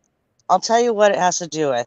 It has to do with a party that was supposed to be for these kids in the inner Truckee area, and it went out on Snapchat, and it grew. Therefore, it was a party. And kids are going to be kids. There's going to be young adults, probably 20 to 26 to 27 there, that still look like kids, because mine does. And I don't think it has anything to do with cartels, going to Mexico, any of that. There is shit like that out there. Oh, yes, there is. There are people every day getting snatched from casinos and from ballparks and everywhere for trafficking, for debt, for all kinds of stuff. But this was not one of those. No, she was And found these in a kids, lake with kids. I mean, according to her mother, one of her interviews. No, I mean, I think I had it clipped from one of the. I think it was from Fox News, and nobody will say anything. Well, you guys, even if the 26-year-olds look 12, like Dylan Rounds or any of these other cases where these kids are adults or these people are adults and they're kids, the 26-year-old person might look young, but he knows or she knows they're not a child. So that's no excuse just because they look like they should be on a television show or on 90210 that they shouldn't have been out there. They knew how old they were. But it is impossible on this panel to argue with a woman who has a little cat photo because the cat is really cute. Thank you. But no, seriously. I mean, I get it. I totally do. I have a 27-year-old son. Parties all the time. And I was that nosy mom that would go and check on those parties. I was like Leslie Mann in Blockers. I was that mom. And I know what these kids do. And you know what? When toxicology comes out, she might not have had any drinks in her. But you know what? She might have had a little pill in her that she thought was ecstasy. And it wasn't ecstasy. It was something else. There you go. Never know. Can I ask you guys a couple of questions about this case that I don't know? I usually don't focus on a lot of cases, but I was into this program and I won't keep you much longer. She was 16 years old, but already had finished high school. Was that a GED thing or was that a advanced graduation? Like, why was she already done? By the way, she was going to go to a community college. Everybody thinks she was going to Harvard or Brown. The school that she was set to go to was a community college, which anybody could get into with a GED. Why'd she graduate early? Nope, she was supposed to go to UC Santa Cruz. I thought it was graduated early with honors. Kids can skip grades, and she graduated early with honors. She took all AP classes. Okay, then I had no idea of that. Why was there so many things out there that says she was going to go to Sierra Community College? Why is that out there so much? That was Sammy. Sammy and a lot of those kids are going to go up to that college. Have you seen that interview? I'm sorry, sir? Jim, have you seen that interview with Sammy? You know, I saw bits and pieces of it. Like I said, I'm not a huge true crime fan. There's cases out there that are way more interesting than this one that don't get the run because it's not a cute little white girl in the desert or in the woods. But I could tell you that I did see bits and pieces of it. Is that the one who has a parent that's a private investigator? Yep. Okay. Mm-hmm. Yeah. Yeah, I saw bits. I think you should be definitely set aside some time to really take a look at that. I think it's 17 minutes, tops 18 altogether. It is on American Dream Chaser, his channel. He was the one conducting the interview. And get your impressions from Sammy Smith as to how she tells that story. And then that may add to your knowledge base based upon what you've come across about this case so far. I think you'll be enlightened by a number of things that she says. That's good advice. I'll do that. Before I head out of here, I could tell you this. With all this kind of stuff that goes on, You mentioned cartels and mobsters and all that. I've never had a case in 7 years as a private investigator who does 90% missing persons cases where if it was difficult, they didn't say there was cartel, sex trafficking. Oh my God, every high school girl is, listen, if you're 5'9", 250 pounds, and you're a Hispanic girl from Kansas City, you're not sex trafficked. Get over it. That is a very small. As far as someone that follows many, many cases and talks about them on this channel, and I will say that I've never come across one where trafficking, I'm not saying it doesn't happen. I'm saying the cases that I have covered, different groups I've had and stuff, it's never come to trafficking or Mexico. But I will say this, it is brought up off the bat in every case. Correct, because it's sexy, it's a buzzword, it makes it sound devious, and there's bikers and cartels, and what are those people that are coming up over the border? They always say, cartel leaders and all that. This is a girl that went out there. She was already probably a seasoned partier. The 18-year-old girl talked about how many parties she had been. By the way, 18 in the state of Nevada is not even allowed to buy a cigarette. By the way, this is also important in a case like this. The legal age of sexual consent in the state of Nevada is 16. So you could be 16 and having sex with a 30-year-old. Look into that before this goes a certain way, because some kids are not out there just for drugs and alcohol. Some of them, like we used to say down south, their ass gets hot. You never know. Right. I think you're going to find out through the toxicology and everything. This girl took, and listen, if nobody said anything before when this girl was missing, nobody's going to say shit now because there ain't no reward out there. So I think you're going to find a bloated carcass that you're only going to get a little bit from. Now, be respectful. Yeah, that's being a little harsh. Because you know what? It's bad enough that these parents have to see that car coming out of there like forever. Yeah. But now people have a vision. So we get that. We get the reality of it. But yeah, just. Bottom line is, guys, there's no magic bullet. Nobody's going to come out and say, hey, listen, I saw this. I saw Bob and her do that if they didn't come out already. Bottom line is this thing will probably end up being some sort of an overdose. The forensics of the car, whether it was in drive when it went in the water, how much gas was in it, whether it stalled, whether it was wrecked, a lot of that, whether it was in drive or neutral, they don't talk a lot about that, at least not in some of the stuff, will be very important in finding out if there's skid marks. Listen, guys, there was no skid marks. That car rolled right into that river, or excuse me, that lake. So, but listen, I will let you guys go. I wanted to ask you a question, Jim. Yes, I wanted to ask you a question. Sure. You said you were a private investigator, right? I have been for 6.5 years. I'm based out of Biloxi, Mississippi, but I received my education in Tampa, Florida. Oh, okay. And what kind of cases have you handled in those 6 years? So some of the staple cases that you'll see, not the ones that didn't make the news, would be Gloria Alvarado. She was a Puerto Rican girl missing out of Detroit. I found her from my couch in Mississippi. She used Uber and Lyft with a black kid. Young black boy. Her family didn't want her dating an African-American, but we found her living in his grandparents' house. That was on Good Morning America. More closer to this case would be Anthony Smith. He was a 17-year-old boy that disappeared. I found him in Bad Axe, Michigan with a militia group. Those are two of the bigger ones. And then, of course, Dylan Rounds, the Dylan Rounds case that I've worked on lately, where they have pretty much stalled. I have a pretty good idea what happened to that kid and why, but we're in a culture right now where people are so triggered. It's the days and the weeks leading up to the disappearance. Those are just some of them. It's out there. I'm a bit of a hot topic right now. I do have a YouTube channel every Tuesday night on Jim Terry TV, but I'm not a true crime guy. We do a lot of different stuff over there, but I can tell you that this is a nasty, cutthroat business. And if it's usually pretty simple, then that's how it's going to end up. And I think that this was just a case that happened right before school started, right before football started. There was no other major media going on other than Donald Trump and the FBI. So this caught the national attention of the media. And this is just going to end up being a girl provingly that just drove into the river because she partied too hard at 16. I guess time will tell. So all the oddities don't add up to you. You said it's an accident.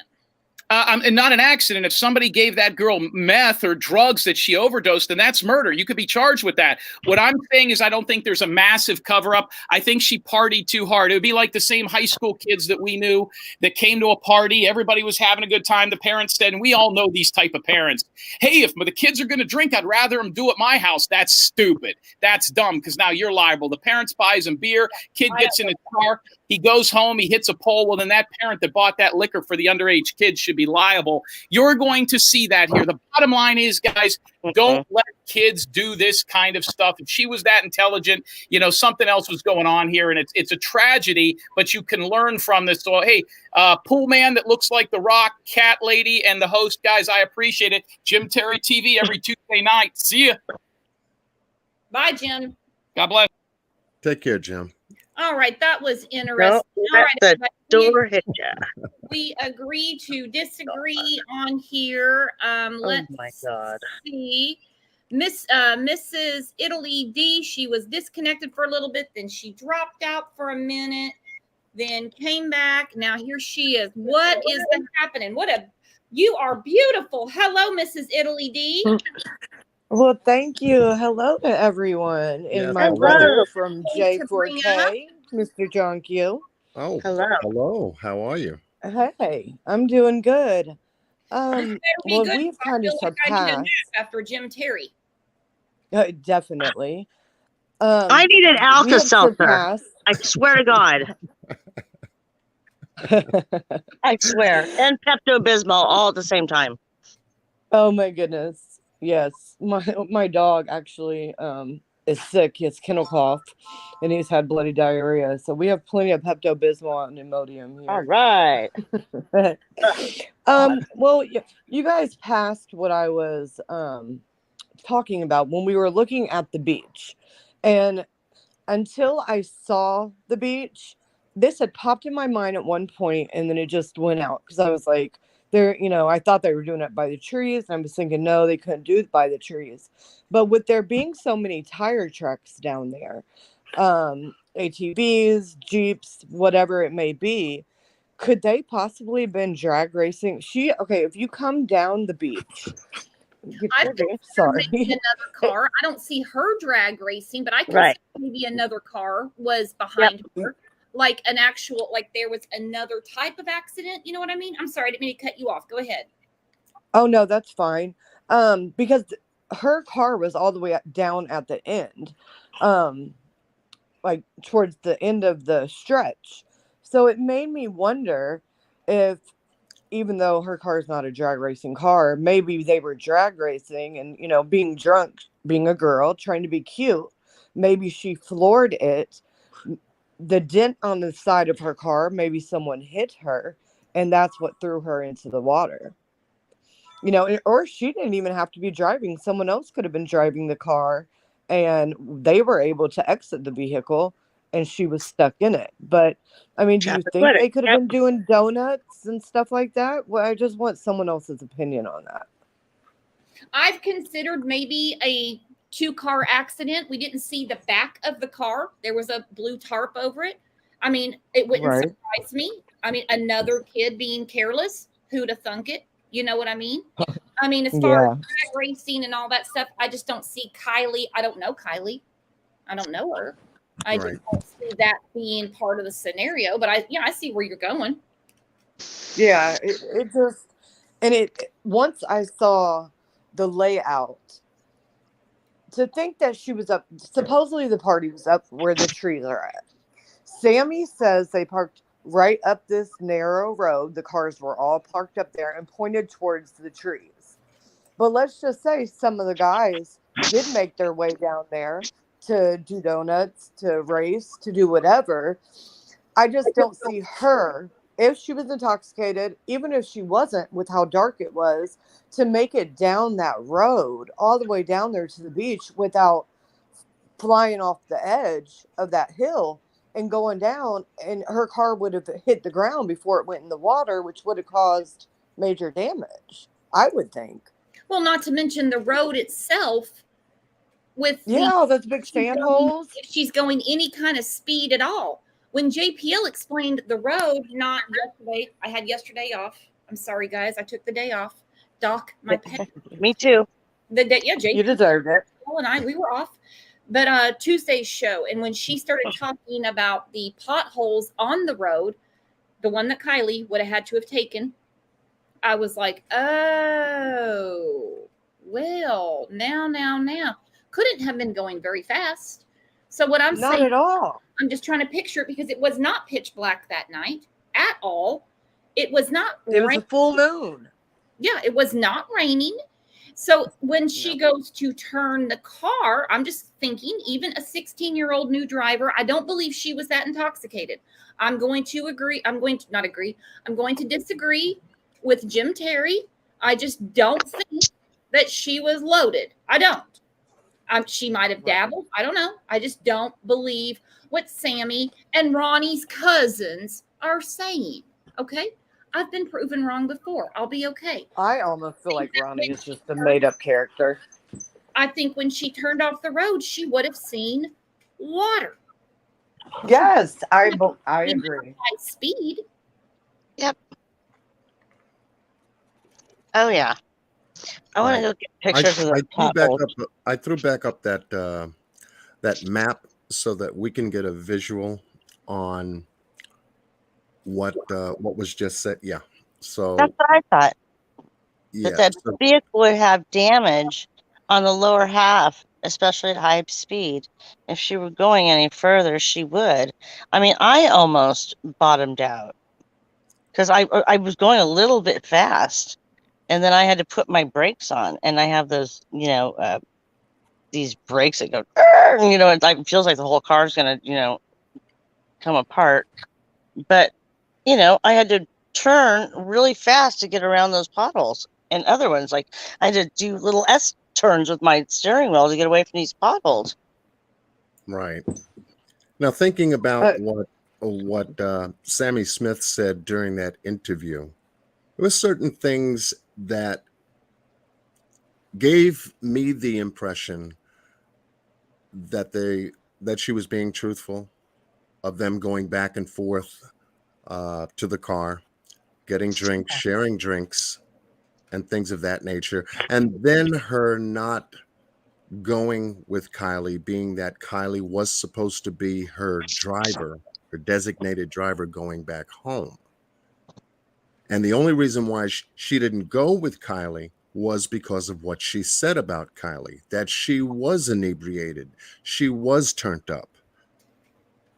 You see what I'm saying? And so that was the reason why she went elsewhere, split up, found another driver to take her home because she wasn't getting in the car. And like I said, go back to the interview and listen to that part. I wasn't getting in the car with Kiely, knowing that she was under the influence. You just don't get into a car with someone under the influence. So that was her excuse not being and going with Kiely. Hence, Kiely is inebriated. That was the only condition that Sammy did indicate that Kiely was. So since it puts her in that state of reference in this case, and if they were parked anywhere here near the water, where we see all of this, let's just say road traffic, car traffic, ATV traffic, Jeep traffic, whatever it is, vehicle traffic, she could have been parked here. She's inebriated. She decides to start that car. She all alone by herself in the dark and takes off and thinks that the road that she's following is going to take her back to this main road here. If she was parked anywhere in this pocket, thinking that she was taking this road to make a right turn to begin exiting the park out going north. But that car, based on its position, whether it's this way or parked anywhere in here, she's thinking that this road is going in another direction. And hence she could have drove right directly into the lake in idle speed.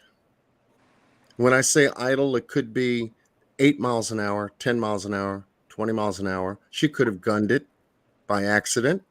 She's inebriated. She's trying to get her bearings as to where she's going, what direction she's going into. And then before you know it, she ends up going off of, this is a dip here. I don't know how many feet there is, but according to the picture that the news had taken, we saw how they had to drag that car up from the water. So it tells me that there's a ledge dip here. Yeah. It got to be at least anywhere between 45 to 50 degrees in diameter, not diameter, but across, that would give that car that extra dip down as it hit the water. Because like I said, once you hit the water, that car is off going in the direction that the car came from. And a float begins to happen on the car. Now, how long afloat did the car stay before it began its descension into the water? That's another sign that we have to wait for. But for her to have been 55 feet, they'll determine if the car floated out near that point and then began its descension to flip upside down, only to be caught on a shore ledge down here in 14, 15 feet of water upside down. Because the engine is the heaviest part of the car. And if that's what hit first, that's what's going to submerge first. And then you've got that pressure from outside the car coming in through the doors, the cracks in the doors. We don't know if they're air sealed. Whether Kiely broke that window or not only contributed to the car descending even faster into the water. Whether she was able to get out of the seatbelt or not, we'll be able to tell. But if she was found when they extracted the car from the water in the back of the car, it gives us an indication that she wasn't strapped in. So far, just so far. But me, I would rather wait for the reports to come. Law enforcement, FBI, medical examiner, toxicology, all of that combined is going to really nail this case down. If she was inebriated, if there is GHB in her system, fentanyl in her system, anything that was in her system that may have gotten caught into the liver or other parts of her body, that there is a residue of drugs that didn't belong in her body because she didn't have a prescription for, that's going to be a big telltale sign. Most definitely. I'm really surprised they haven't gotten any sort of preliminary back. Also, they have the car. The fact that everything keeps coming back, this is, I mean, especially the way it was phrased, this is a very active investigation. This is an ongoing investigation. Of course, that raises eyebrows. This is a very important comment from Ryan Christie. By the way, welcome to the channel. We have a lot of new names here, guys. While I'm getting to the comment, hit the sub button. Don't unsub. I did have a lady that kept unsubbing. She was like, why do you keep telling me to sub? And I'm like, sub? Please. Guys, I gotta go. Love you, JPL. I love you guys too. Yeah. Have a good evening. Great talking with you. Okay. I'll talk to everybody later, hopefully. Yes, you will. All right. Bye. You know I'll be stalking you. Okay, so Ryan Christie said, law enforcement said the water in that area was 3 to 4 feet higher at the time of the party than it was the day she was found. Some people say that's not a big deal. To me, I think it's huge. And visibility, how murky the water is as well, is a big factor as well.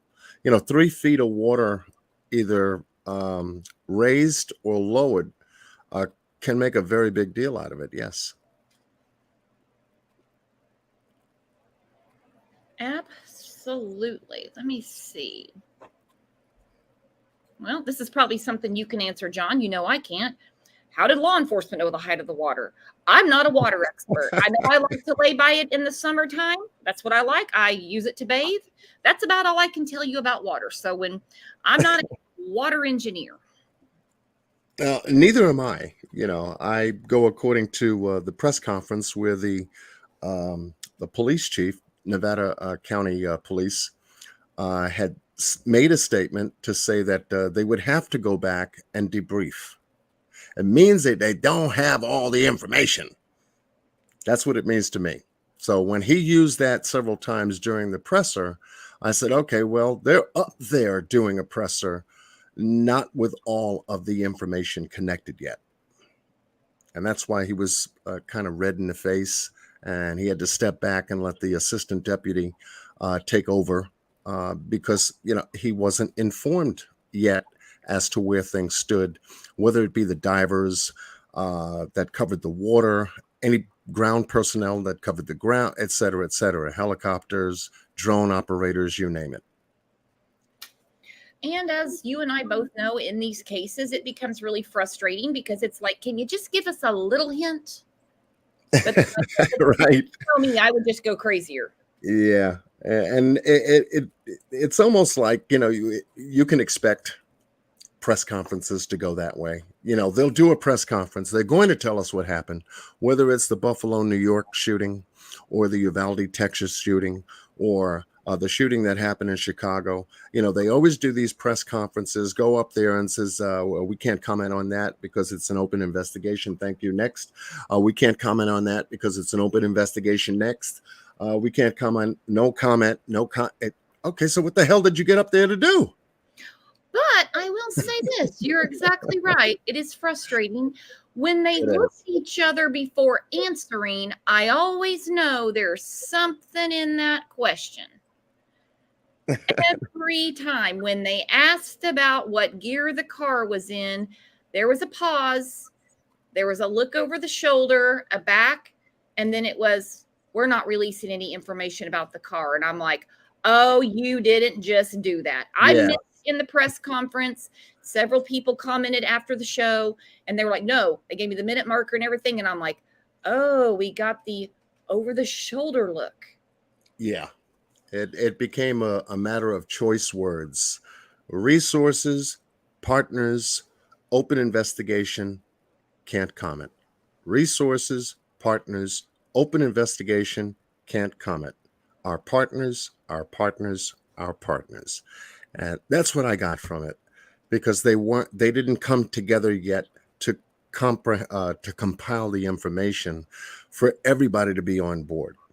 You thought you would hear from members of the FBI, but they were just standing in the background and only let 3 people handle that podium. I was really surprised they didn't take more of a put themselves in the forefront more. But I mean, hey, you'd rather everybody bitch about them than the FBI, right? They get it enough. Right. It's your turn. Yeah, it's your turf. That's right. That's It's right. Your turf. You should know everything about. We're just going to stand in the background. We'll be here as a support wall of all these badges and credentials and everything else like that to give you that platform. Mm-hmm. And I totally understood in that press conference where they were coming from. I didn't like them referring to Adventures with Purpose as resources. We know who found her. Okay. Right. We know, and we know that is a specialty skill of theirs. We know for them, it's not something they do every day. It's not honed, if you know what I mean. Mm-hmm. I just thought that was a little bit of a slap in the face. They come and they basically, it's a very dangerous, very dangerous thing to do. Water's water, dude. Water's water. We don't have fins. And, resources. I did get what they were saying. Look, we haven't just been standing here on the beach looking at the water going, hey, you want to get in first or me? They were saying, we have been searching. So they kind of wanted to make sure everyone understood without saying, thank God for those guys, or we've been here a year and a half from now still talking about it. You know what I mean? Right. And thank goodness they were called in to assist, and to bring equipment. They had sonar. The police, Nevada County Police Sheriff Department had the sonar equipment out there and everything. However, like he said, we'd have to go back and debrief and to see what could we do better, to see if their training is up to par. So there's going to be a lot of shaking and moving in their police force, concerning missing persons and water searches. When JPL went, I would think so. oh yeah, they always need more training. Can we? I mean, we can't have enough training. I Yeah, mean, it goes without definitely. saying. When JPL went, she was talking to a deputy. She had just seen Kiely's dad. That was very hard. That was sad, very sad. But she was talking to a deputy. She had mentioned to him what was going on with Sammy had been a busy girl that day and the day before, as you know. So anyway, the sound in his voice, he goes, "What is she doing?"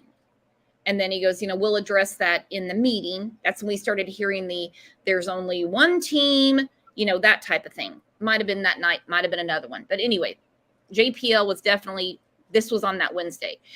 And he said this never happens here. They go out into the woods and look for hikers predominantly. This never happens here. And I imagine they will probably never, hopefully not, have a case like this where their phones are ringing off the hook and they're getting, 500 phone calls and it's all something someone saw in a group per se. Right. I heard that. I heard her say 1 million phone calls. The world is looking for Kiely, all in that interview. And that's why that interview is going to be a very key piece of evidence regarding this case and her involvement and participation in this case. All of that. She's put herself out there. Now she's going to have to find some ground on how she's going to cover that. Because when it comes down to the evidence coming back, and if anything contradicts whatever she says, guess whose door they're going to be knocking on? That's not going to be a good day for old Samster. What the thing is, I really thought when not just Sammy, but all the kids that had been talking, just everything went silent all at once with them. I mean, social media. She took her Instagram down. Not that day, later. That's why I thought it was extra odd, extra ballsy. I don't even know the word for it. For her to post on Instagram that, well, here, somebody was nice enough to send me the first one, which made my jaw drop. Before the quote that she made before she took it down? She took it down and she edited it. She said, "This post is not true. Kiely has not been found." Right. You don't call the men that come down. It's very dangerous work and it's very expensive work. Hell, if I just go and rent a boat at Eufaula Lake for the day, it's damn expensive. Now imagine as far as they have to go and the equipment they have, but she's sitting there saying, here they are. We just found Kiely Rodni, car upside down in only 14 feet of water. You know the rest. There she is, stripe across the bottom. This post is not true. Kiely has not been found. Okay, I did not see that. That was emailed to me. That almost made me as mad as when she took another swing and she says, it has not been confirmed whether, not misspelled wrong, but the wrong whether or not this information is true. This post has been made before any of the law enforcement or family has been notified. Her dad and grandpa were out there. Right. Now, I've got a big issue. People are like, leave it alone. That's just how she deals with things. That she craves attention. I've got a big problem with that. That was the impression I got too. I've got a big that's.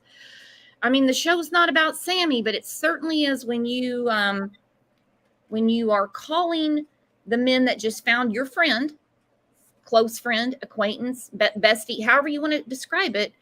Shouldn't that post have read a little different than to call them liars? Right.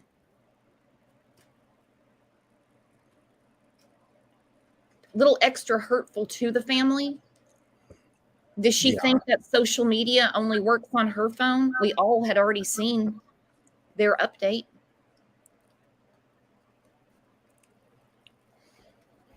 But it's just another oddity with the case, you know? Yes, yes, indeed.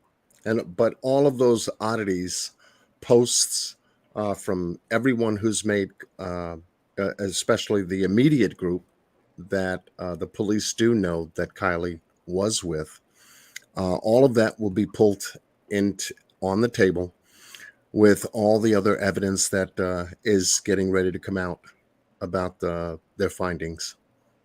And once it is, they're going to be able to connect more and more of the dots of the conversations, especially from the cell phone data. Kiely's cell phone, as well as whomever Kiely was in contact before she went missing. And that'll give them a clear leadway to go knocking on some doors and start questioning people that way. Absolutely. They didn't want to talk a few weeks ago.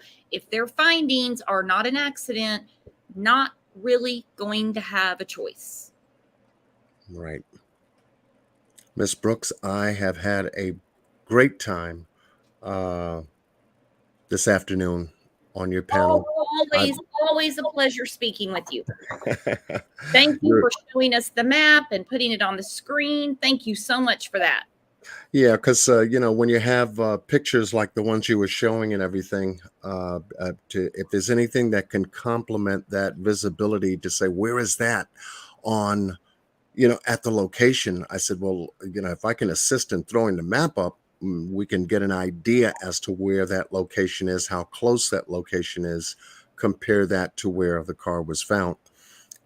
Thank you for, allowing me to assist you as well. Absolutely. And when I see that you're live on your wonderful channel, I'll come over and I'll bum rush you and say hi. Yeah, I'm doing a live tonight at 8:30. It'll be a short one, just letting my folks know the confirmation that came in, and we'll do a little bit of map work. Pretty much a little bit about what we've covered here this afternoon on your channel, and just to touch base with my folks. Well, hell, if you want, you can just stream this one. You can just use this one, and you can kick back and relax. No point doing your work twice, John. Yeah, I can play your live and just hey, this is where I was this afternoon, and here's what we covered as an update. And there you go. All right, John, you're awesome. I'll be over there to say hi. All right, love. Have a good one, and much love to your chat. All right, thanks, John. All right, guys, big round of applause. We had a lot of great people on panel today. Always agree to disagree, and we're friends at the end. Saw there was a little bit of fighting about Upchurch in there. It's all good. We're still friends, right? And we're going to be friends again tomorrow morning because we have another show about Kiely Rodni. So hit your reminders, get ready, because who knows? Who knows who's going to pop in? You never know. It's a surprise all the time. And also, I have already posted the show for Monday morning. Michaela Jones, very similar case, but no, it does not involve a car. Unless something different comes out about Kiely in the next couple of days. But Michaela Jones's mother is going to be with us Monday morning. You're not going to want to miss that. And I'm going to miss you guys overnight, but I will be chatting with you in Discord, as always, between shows. Thanks for being the best chat on YouTube and the absolute best community. See you back here tomorrow. Bye-bye.